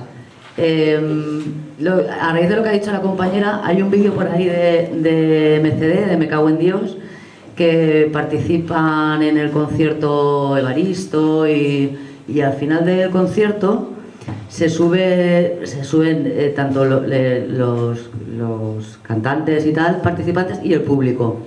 Y a mí me llamó mucho la atención que ya no es solamente en cuanto al movimiento artístico, sino a nivel de público. En ese vídeo se puede ver que no hay ni una mujer, o igual hay una, de no sé cuántas. Entonces, no sé hasta qué punto es por falta de interés o porque no se nos ha permitido llegar hasta ahí, porque, o sea, es como, yo qué sé, dice MCD, vomitaré sobre tu estupidez. Pues las mujeres también queremos vomitar sobre la estupidez de muchos. Y ya no solamente subirnos a un escenario y sacar nuestro arte, sino disfrutar de esos espacios. Sí. Bueno, voy a cerrar lo de Cicatriz rápido. Escúpele a los gays, escúpele a los ciegos, escúpele a la tumba, se ha jodido un muerto. O sea, sí lo dice, ¿eh? O sea, esto ha sido un debate en muchas ponencias. Doy fe que lo dice. Sobre el comentario, bueno, yo creo que evidentemente la falta de mujeres es porque no se ha permitido el espacio. Y claro, quizá puede decir también, quizá no haya interés. Claro, si no te dan el espacio, pues no puedes tener interés. Y hay libros interesantes también que trabajan, por ejemplo, el público y pues los pogos o los... ¿Cómo se dice el otro? Los moshpit, ¿no? O sea, pues que, hombre, entra ahí una mujer y viene un malomo ahí, le da un tortazo. Entonces hay un movimiento también dentro del punk, de dejar toda la primera parte, bueno, movimiento, no sé, o sea, esto es algo que se ha hecho y que se ha incentivado en muchos conciertos, de dejar toda la parte del frente a todas las mujeres que han venido, y si quieren que se pongan ahí para disfrutar del concierto, y que si alguien se va a dar de hostias o lo que sea, bueno, pues se lo hace en otro lado, y si alguien se quiere ir de hostias, pues vaya a darse de hostias. Pero sí, claro, o sea, eso es muy interesante también, el pensar en el punk como... Voy a hacer un salto, ¿no? Pero sería como pensar que una persona que es anarquista luego no es machista. Hay gente que puede ser anarquista y ser machista, y el que me diga que no, pues está engañado. O sea, entonces, incluso un anarquista que te puede defender el feminismo en teoría y luego llega a casa y no friega un plato. O sea, esas cosas. Entonces, en ese sentido, el punk pues también es así. O sea, no es no tiene todas las check de todas, ¿no? Todo está bien, no hay un machismo rampante en muchos aspectos y tiene muchos aspectos también, pues quizá homófobos. Hasta el batería de Rip lo puede decir, que él no decía que era gay porque no, o sea, si eres gay entonces como que te va a faltar toda la rabia, ¿no? Esa masculina que sale en el punk.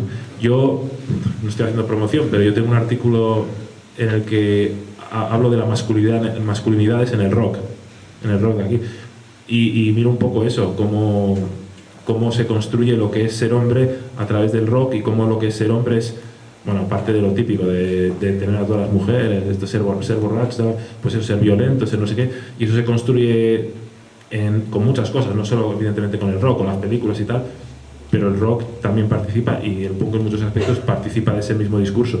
En aquella época no había quizá la conciencia, quizá un poco más, ¿no? De la que hay ahora de género y tener en cuenta el género. Y sí, o sea, el punk tiene un deje absolutamente sexista, ¿no? Machista. Sí, al respecto decías ahí, es que no me acuerdo del grupo, pero sé que hay un grupo, creo que es catalán, que tiene una cantante y en un concierto en Madrid la desnudan completamente, o sea, suben al escenario, la desnudan completamente, es que no me acuerdo quién era. Último resorte. Puede ser, pero vamos, o sea que le destrozan a la pobre mujer, suben y la destrozan ahí.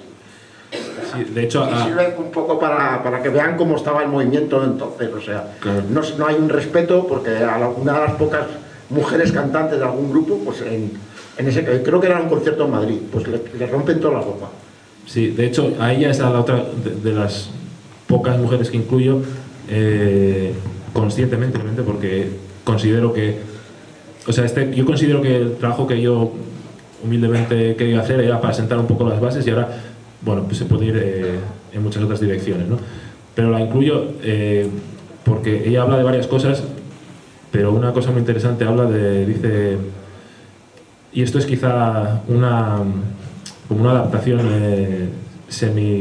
a la masculinidad del punk, y es que dice que en Madrid, dice, gente como Alaska tiene muñequeras, o no sé qué exactamente qué dice, porque son muy de moda. Dice, yo me las pongo para pegar a la gente.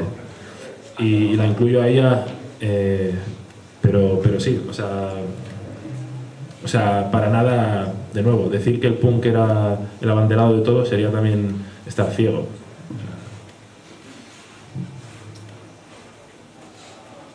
Pues voy a ir yo, te va alguna cosa, lo tengo fácil. A ver, se ha hablado un poco hay una cosa que se ha hablado menos, que es el tema de la distribución alternativa, que supongo que sabéis lo que es, ¿no? Cuando los punks toman en sus propias manos el tema de la distribución musical, tanto de fanzines como de música en sí misma, y crean una red. Eso empieza en el 79 con los anarcopunks de Crash y se va desarrollando durante los años 80 y de cierta manera también se juntan o está muy vinculado el punk en Europa con el movimiento autónomo, el de la autonomía obrera, ¿no? Mucha gente del movimiento autónomo alemán tiene muchas bandas de punk, aquí pasa algo parecido, sobre todo en Madrid, pero también con la eclosión de Sin Dios mucha gente también pasa al anarcosindicalismo dentro del punk, pero sin embargo con la llegada de internet toda esta distribución alternativa se va al traste. Entonces estamos hablando quizás de que ha acabado su tiempo de cultura de transición. Y hay una cosa que hablo en el libro y que de hecho le digo que es un espectro fluido en la distribución alternativa. Y me explico ahora en qué sentido. Y esto puede ser a veces conflictivo, pero este aspecto alternativo de la distribución también a veces desde algunos sectores viene con la pedida de carné, ¿no? De lo mismo que de punk. ¿Eres punk de verdad? Es decir, ¿tú cómo has distribuido esto? ¿O cómo lo has grabado? Pero esos tienen una fábrica allí, no sé dónde, no sé cuánto. La guitarra que has utilizado sabes que se hacen en Bangladesh. O sea, lo que quiero decir con esto es que evidentemente todo eso es válido, pero y la distribución alternativa, como decía, genera una alternativa a la cultura oficial que es brutal, pero lo que quería traer por el mero hecho de que esto es lo que a veces ha resultado conflictivo es que, por ejemplo, Escape es una banda de sonido ska punk, lo que queramos, con otras influencias, que se le achaca muchas veces que su distribución ha sido a través de multinacionales. Y sin embargo hay otras bandas que dicen, bueno, y esta hace su autogestión, hace su página web, hace su todo, y ahora os voy a decir lo que suele ser conflictivo a veces, ahí me contáis. Digo, sí, y por eso, como hacen todos ellos así, por eso no los conoce ni Dios. Porque a veces, en el contexto que estamos, Escape quizá ha trabajado con una multinacional, pero al mismo tiempo, pues no sé, a mi generación realmente yo creo que al 90% lo politizó Escape. No quiero decir que Escape sea sus dioses, pero a través de ahí conocieron muchas otras cosas. Y decidme una canción de Escape que hable de amor o que hable de otra cosa que no sea política. ¿Trabaja con una multinacional? Sí. ¿Cuánta gente que se autodistribuye sus canciones son machistas o sus canciones son...?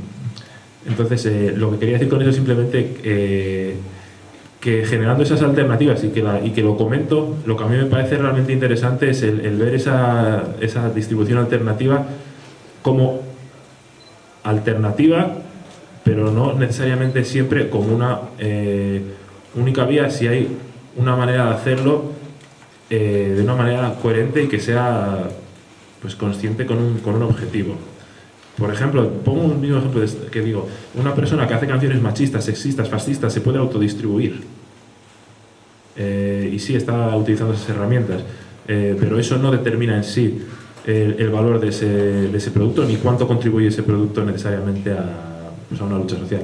Evidentemente, diferente es que una persona esté utilizando unos medios que están explotando, etcétera, etcétera, etcétera, etcétera, y que luego encima se enriquezca y no sé qué y tal, y que le dé todo igual. Pero, por ejemplo, Internet, y por volver un poco a la raíz de la pregunta, pues sí que puede haber hecho que termine esa distribución, pero al mismo tiempo da unas herramientas para que tú le envíes un disco a un tipo que está en la otra punta del mundo o te lo compre o lo que sea sin tener que pasar por discográficas. De hecho, las discográficas ahora mismo están cayendo precisamente por eso. Claro, la otra parte sería, ¿y qué lo haces? ¿A través de Spotify, que es otra maquinaria igual? Bueno, tampoco, pero bueno, desde luego puedes enviar un archivo en un email y antes quizá un disco pues era más complejo. Entonces, para mí es un poco es contextual y creo que habría que ir a la cosa específica que se está haciendo, pero creo que la distribución de Internet puede incluso ayudar a la distribución alternativa, no necesariamente que sea peor. Tenemos acceso a muchas cosas que antes quizá no tendríamos. Incluso jodidamente hablando de Spotify, pues muchas veces por las listas que te hace y todo te lleva a quizá una banda que no te habría llegado de otra manera. Como digo, contextual y en el caso específico.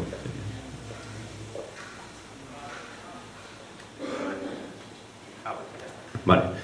Sí, referente a lo que estabas comentando antes sobre todo a la hora de tocar punk, ¿no? Tu opinión acerca de esa rotura armónica, ¿no? A la hora de tocar punk, de esa arritmia, si es una consecuencia ¿no? de esas carencias de la clase obrera a la hora de interpretar la música o no poder tocarla, o es una búsqueda consciente de esa... Yo creo que es las dos, porque, o sea, yo creo que lo primero es el que dé igual y que eso no sea lo importante. Es decir, yo no me imagino a ninguna banda de hardcore preguntándose después del concierto, nos hemos ido de tiempo.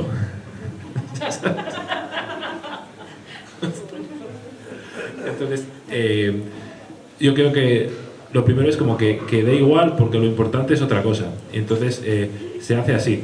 Pero al mismo tiempo, el desafío es precisamente como le preguntaban a John Lydon, ¿no? De los Sex Pistols en un concierto. Bueno, le preguntaban, no, terminaron el concierto y vino un tío y le dijo, pues es que cantas todo desafinado, habéis tocado súper... Y él dijo, sí. Qué guapo, ¿no? O sea, entonces yo creo que luego también es un poco como es el objetivo, porque también es lo que le jode a la gente que ha estudiado música o que quiere hacerlo todo tal, y dice, pues si no saben, ¿cuántas veces ha ido? Pero si no saben ni cantar. Si no saben ni... Pues ya, y mira, te jode, pues... Entonces también, sobre todo teniendo en cuenta que los que tienen acceso a una educación musical probablemente vengan de una posición más privilegiada. Entonces ahí también está ese elemento ya de buscarlo. Pero yo creo que es un poco las dos. Una cosa que no es importante y luego que ya buscarlo también para la provocación.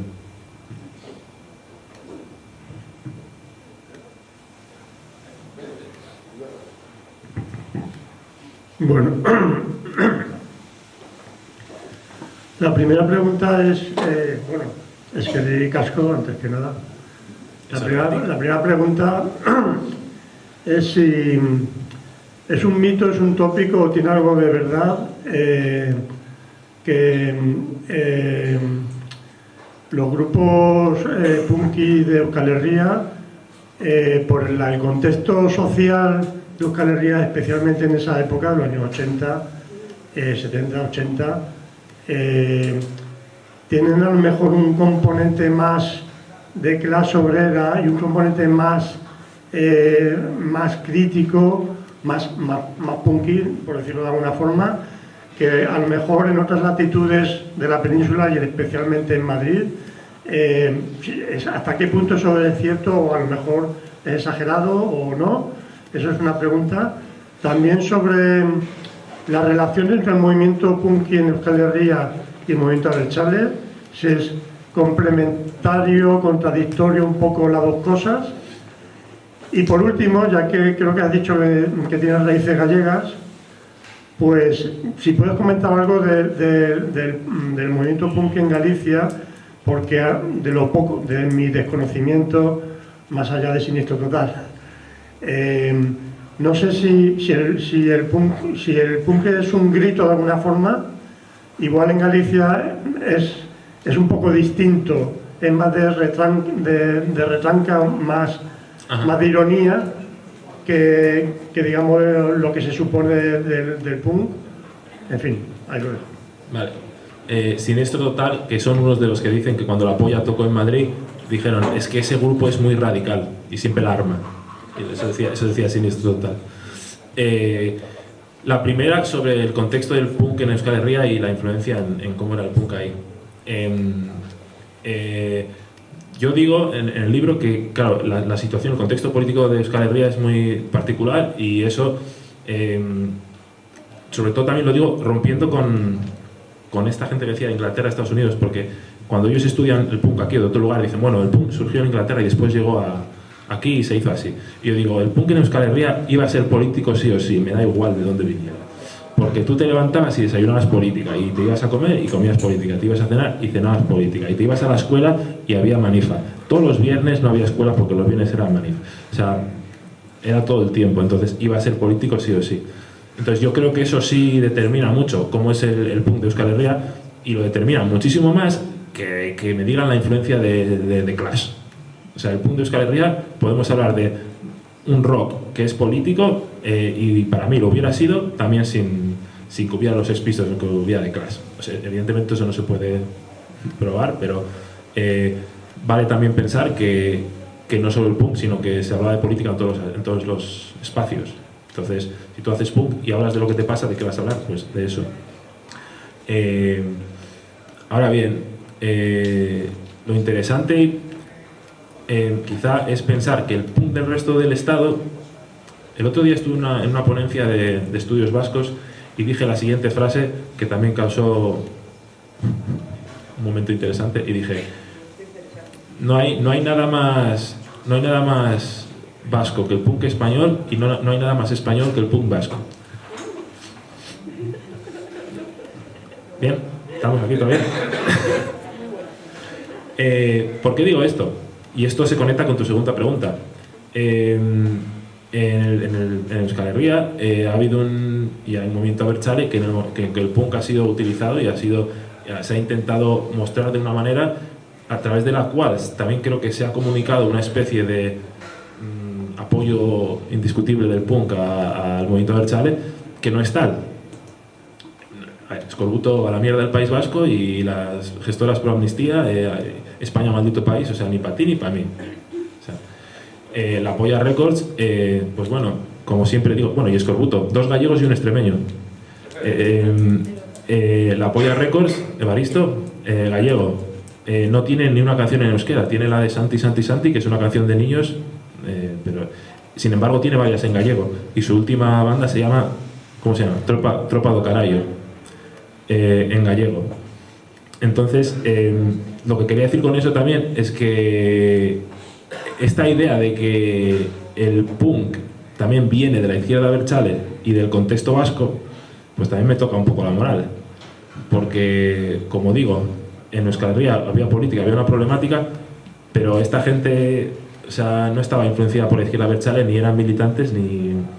Me da igual si luego les votaba alguno o no les votaba, pero, como digo, no tienen canciones en euskera, en gallego sí. Y esto, otra cosa que comentaba en esta ponencia, es que esta gente inmigrante del punk, de alguna manera, a veces buscan un tercer espacio. Yo lo veo, que no es ni España ni es Euskal Herria.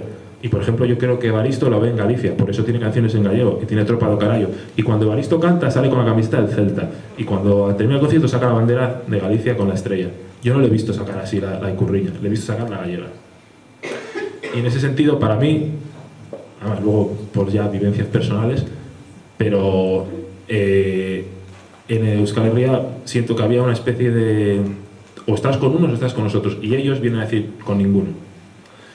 Y entonces el contexto influye, pero para mí, desde luego, el movimiento abertzale no es, digamos, generador de punk, sino más bien el intento de usarlo para una finalidad política, sea ella buena o mala, o no, o estemos de acuerdo o no, pero yo no creo que nazca del punk. Bueno, pero incluso Kortatu sí, pero incluso Kortatu y Ertzainak tienen elementos. Bueno, es que Ertzainak yo no lo considero. O sea, cantan en euskera, pero yo no considero que sea un grupo punk. Okay. O sea, en ese sentido me parece más que hacemos otro tipo de música. Y que son buenos, tienen un disco muy bueno, pero no son punk. Y se les mete siempre como si fueran punk, que es lo que el famoso movimiento El rock radical vasco. El rock radical vasco. Es una etiqueta que engloba muchas cosas, y hay cosas que sí que son rock, que enseña que es rock, pero por ejemplo a mí no me parece nada punk.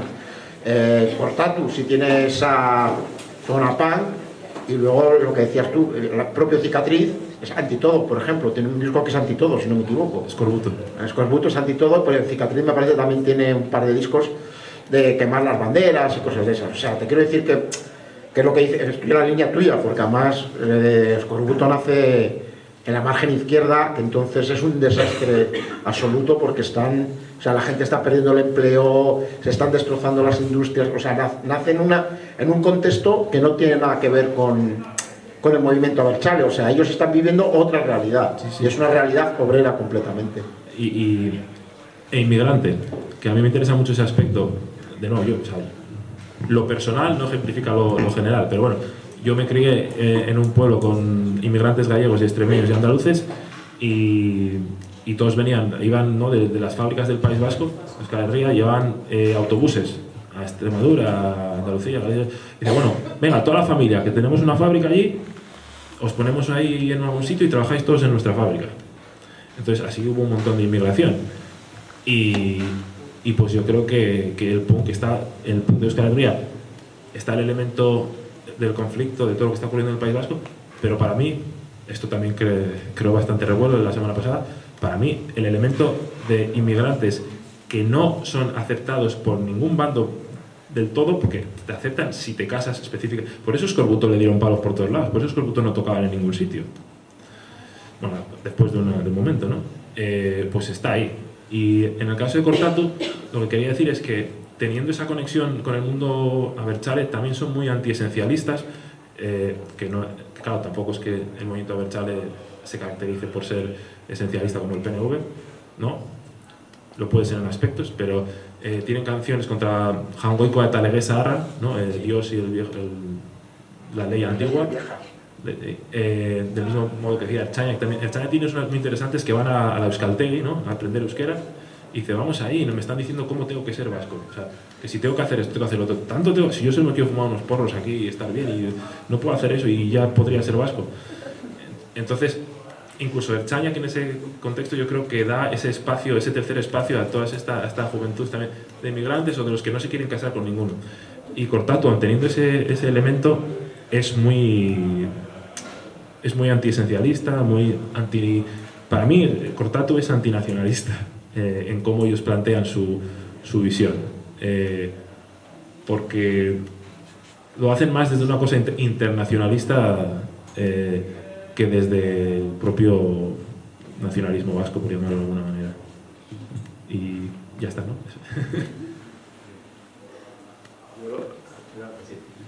Era un poco lo que había dicho el compañero. Lo de cuando... Ay, perdón, no respondí a lo de Galicia. ¿Puedo responder a lo de Galicia mientras?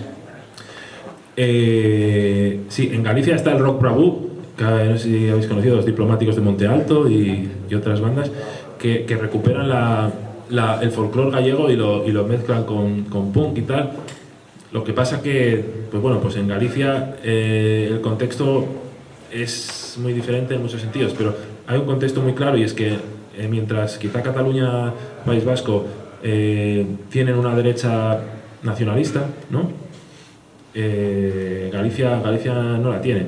Entonces, Galicia tiene el Partido Popular, que es la derecha nacionalista. Que es muy curioso, porque la gente del Partido Popular, por ejemplo, no, ahora tampoco en todos los contextos, no, pero son los que van al pueblo y son del pueblo y hablan gallego súper bien y tal, versus el PP, por ejemplo, en el País Vasco, que serían los que no saben euskera, etcétera, etcétera. Entonces, claro, yo creo que en Galicia hay una oposición más a resaltar lo gallego, y dentro de ese resaltar lo gallego y resaltar un contraste, una oposición a Madrid, sería el punk. Entonces yo creo que se trabaja mucho menos. Y luego lo que está es el rock bravú, que es eso, una mezcla de literatura y música folclore gallega con punk, pero que ya es posterior, un poco después. Ahora hay mucho, hay un movimiento muy fuerte y muy interesante, y de hecho pues el BNG, el Bloque Nacionalista Gallego, ahora está subiendo en muchos aspectos, y ahora es donde yo veo un movimiento así cultural gallego súper interesante, comparado a aquel momento que estaba la movida de Vigo y todas estas movidas que querían ser de Madrid. Perdón. Sí, perdón, sí. Tranquilo. Yo era un poco incidir un poco con lo de Casi y el movimiento punk, porque yo no acabo de verlo muy bien. O sea, dices que realmente pasaban de todo. Yo tenía entendido que, por ejemplo, el Escorbuto, cuando aplicaban la ley antiterrorista en Madrid, el movimiento lo dejó de lado, y por eso saca la canción de la mierda del País Vasco y todo aquello. Por eso dicen que nunca más volvió a tocar en Euskadi. La polla sí que tocaba porque, digamos, no se metía, no tenía esa actitud punk contra los abertzales.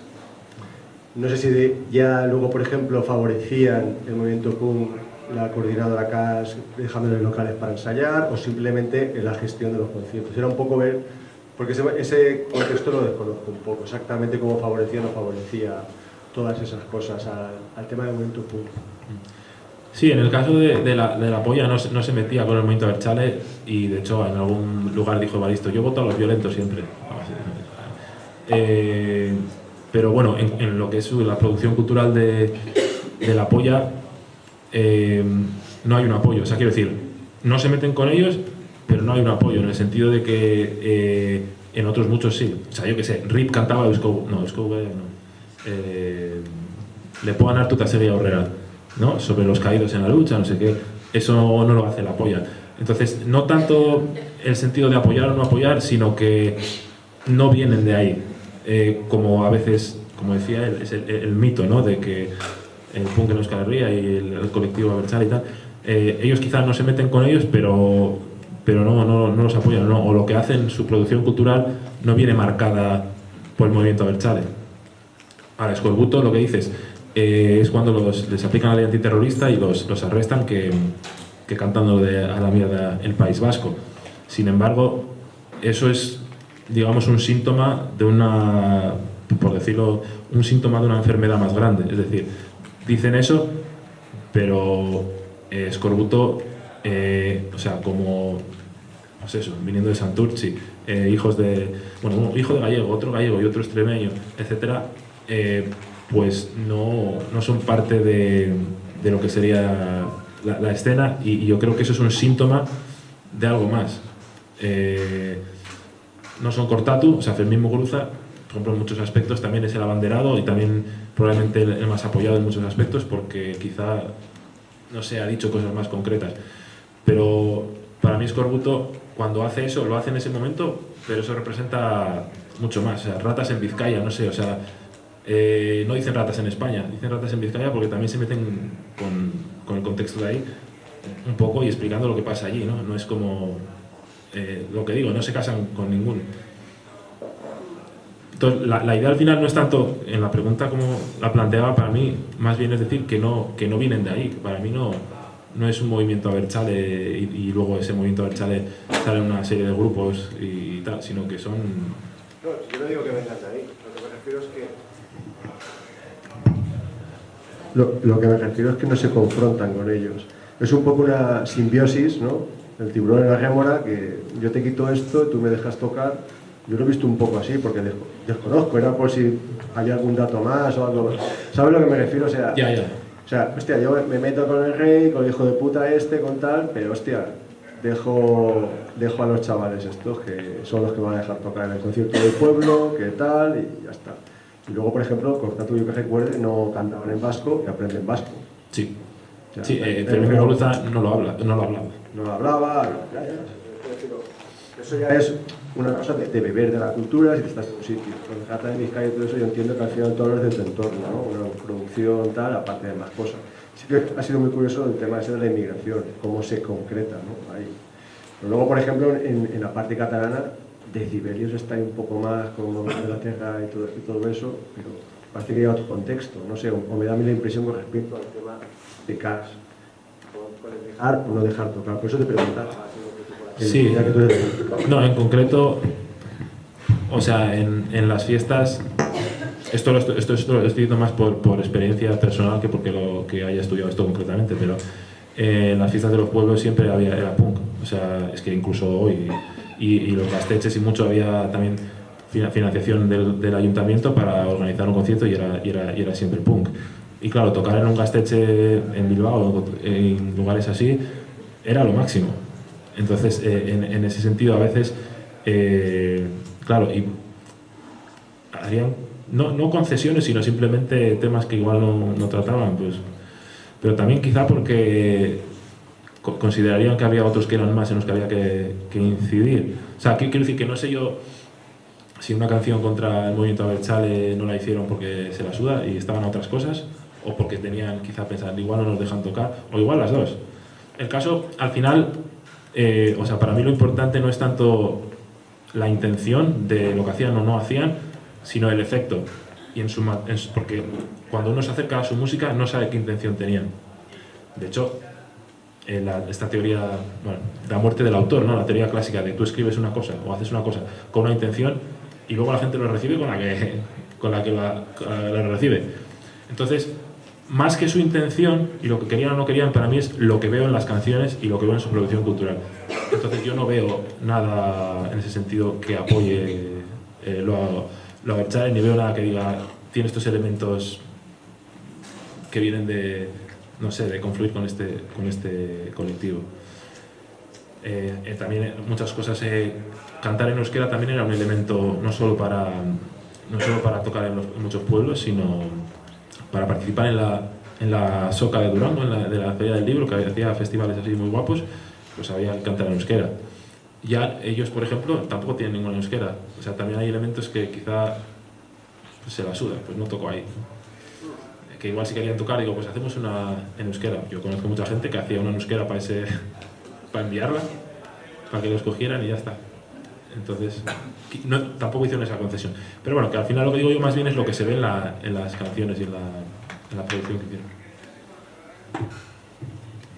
Sí, yo quería retomar un poco lo que ha dicho el compañero José de las antiguas formas de distribución, porque yo creo que tendemos a mirar plataformas como digitales, ¿no? Como la sionista esta, y como, o sea, tendemos a ver los beneficios, ¿no? Que nos puede dar de que pues nos va a ver porque hemos escuchado una canción y nos va a recomendar otra,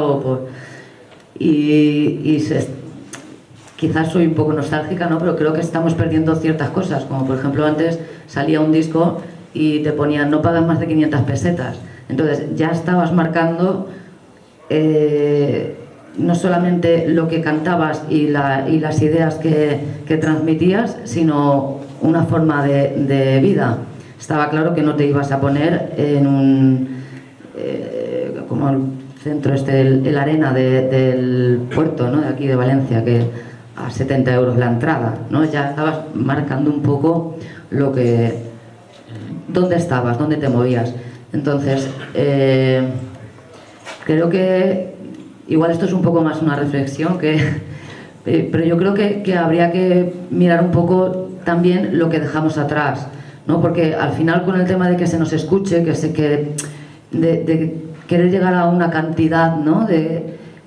Estamos perdiendo una calidad, y es que vale para todo, también vale para el movimiento sindical. A veces tendemos a decir seamos muchos, pero luego igual esos compañeros te dejan atrás. Quiero decir, yo prefiero tener 10 buenos compañeros que 50 que me paguen la cuota, ¿no? Entonces, creo que esto es un poco igual. Un músico que esté metiendo caña y transmitiendo una crítica social, creo que es importante que tenga una red de apoyo clara. Y luego otra cosa que se pierde con estas plataformas es la continuidad y la esencia y la complejidad de un disco, ¿no? De cómo antes se tenía como una esencia que se acaba perdiendo. De hecho, salen canciones sueltas ya. Ahora ya los artistas no sacan un disco completo muchas veces.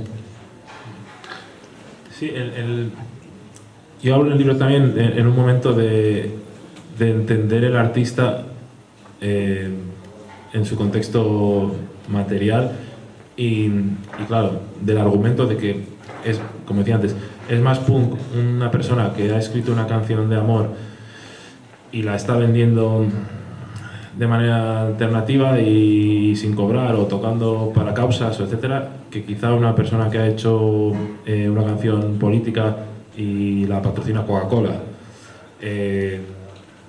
Esto todo siempre es relativo, o sea, es como hay que ir al momento concreto, porque de nuevo vuelvo a lo que decía, de que Escape ha sido patrocinado por no sé quién, no sé cuánto, pero también han politizado. Entonces, o sea, como decía Robe Iniesta, reivindicarlo un poco todo, o sea, me jode la gente que tiene todo claro y que no tiene dudas, o sea, y que tiene los ideales son así. No, sí. Francisco María Ortega Palomares, es un poema. ¿Es un poeta andaluz? No sé de dónde es, pero es un poeta, se llama Ideario el poema. Se llama Ideario el poema, que por cierto, si no te importa, otra cosa que tenía en mente y quería comentar es la calidad de lo artístico, porque por ejemplo Robe utilizaba mucho poesía, Camarón, y traía una calidad que te quería preguntar, esto sí que era una pregunta, si en el movimiento punk yo no he escuchado, no he visto mucha literatura o poema o así como en otros grupos, como por ejemplo en Extremoduro o en Camarón, que sí que lo traía. El tema de la calidad es un poco lo que comentábamos antes, de que quizá por eso de hecho a Extremoduro pues mucha gente no lo considera o no lo ven, o que tiene mucho de punk y mucha gente diría que no, y yo creo que el elemento es pues que si violines, que si esto, la poesía y tal. Entonces claro, en este intento de crear cosas como sucias, rápidas, violentas y tal, pues eso como que medio bonito y tal, pues como que neutraliza ese aspecto también masculino, ¿no? De lo que decíamos antes. Entonces yo creo que por eso también no lo hay. Y yo creo que de hecho que en aquella época, si alguien empezaba a hacer algo así, pues como hizo él, le quitaban el carnet de punk o de pertenecer al grupo, ¿no? No sé, yo conozco mucha gente que hablaría así de él.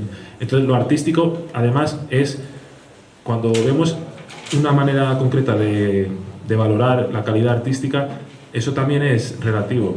Entonces, le podemos dar la vuelta y pensar que el hacer algo ruidoso, que le falte poesía, o que le falte metáforas, o que sea muy claro, que no sé qué, es el valor artístico del punk.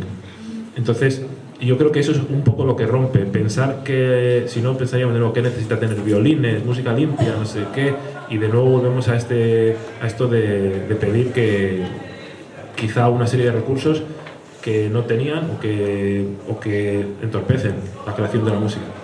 De nuevo, como gente que igual utilizaba violines, guitarras limpias, no sé qué, empieza a hacer todo sucio, es porque eso se ha de alguna manera constituido en esos parámetros como lo que es de calidad artística. Y ahora hay que ir a eso. Bueno, gente, que son casi las 2, llevamos 2 horas y pico aquí y que hay que comer. Hay que dar las gracias a David porque hace unos años ya se hizo ese acopio de documentación para hablar del punk y de la historia del punk, pero ahora quizás sea el tiempo del análisis sociológico, el análisis histórico y sobre todo el análisis político. Así que un aplauso muy fuerte para David.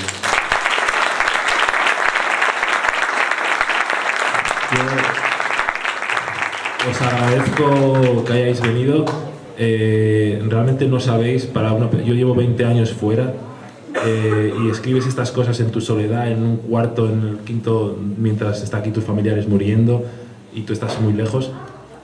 No sabéis cuán importante es para mí estar aquí hoy hablando de esto. O sea que muchas gracias.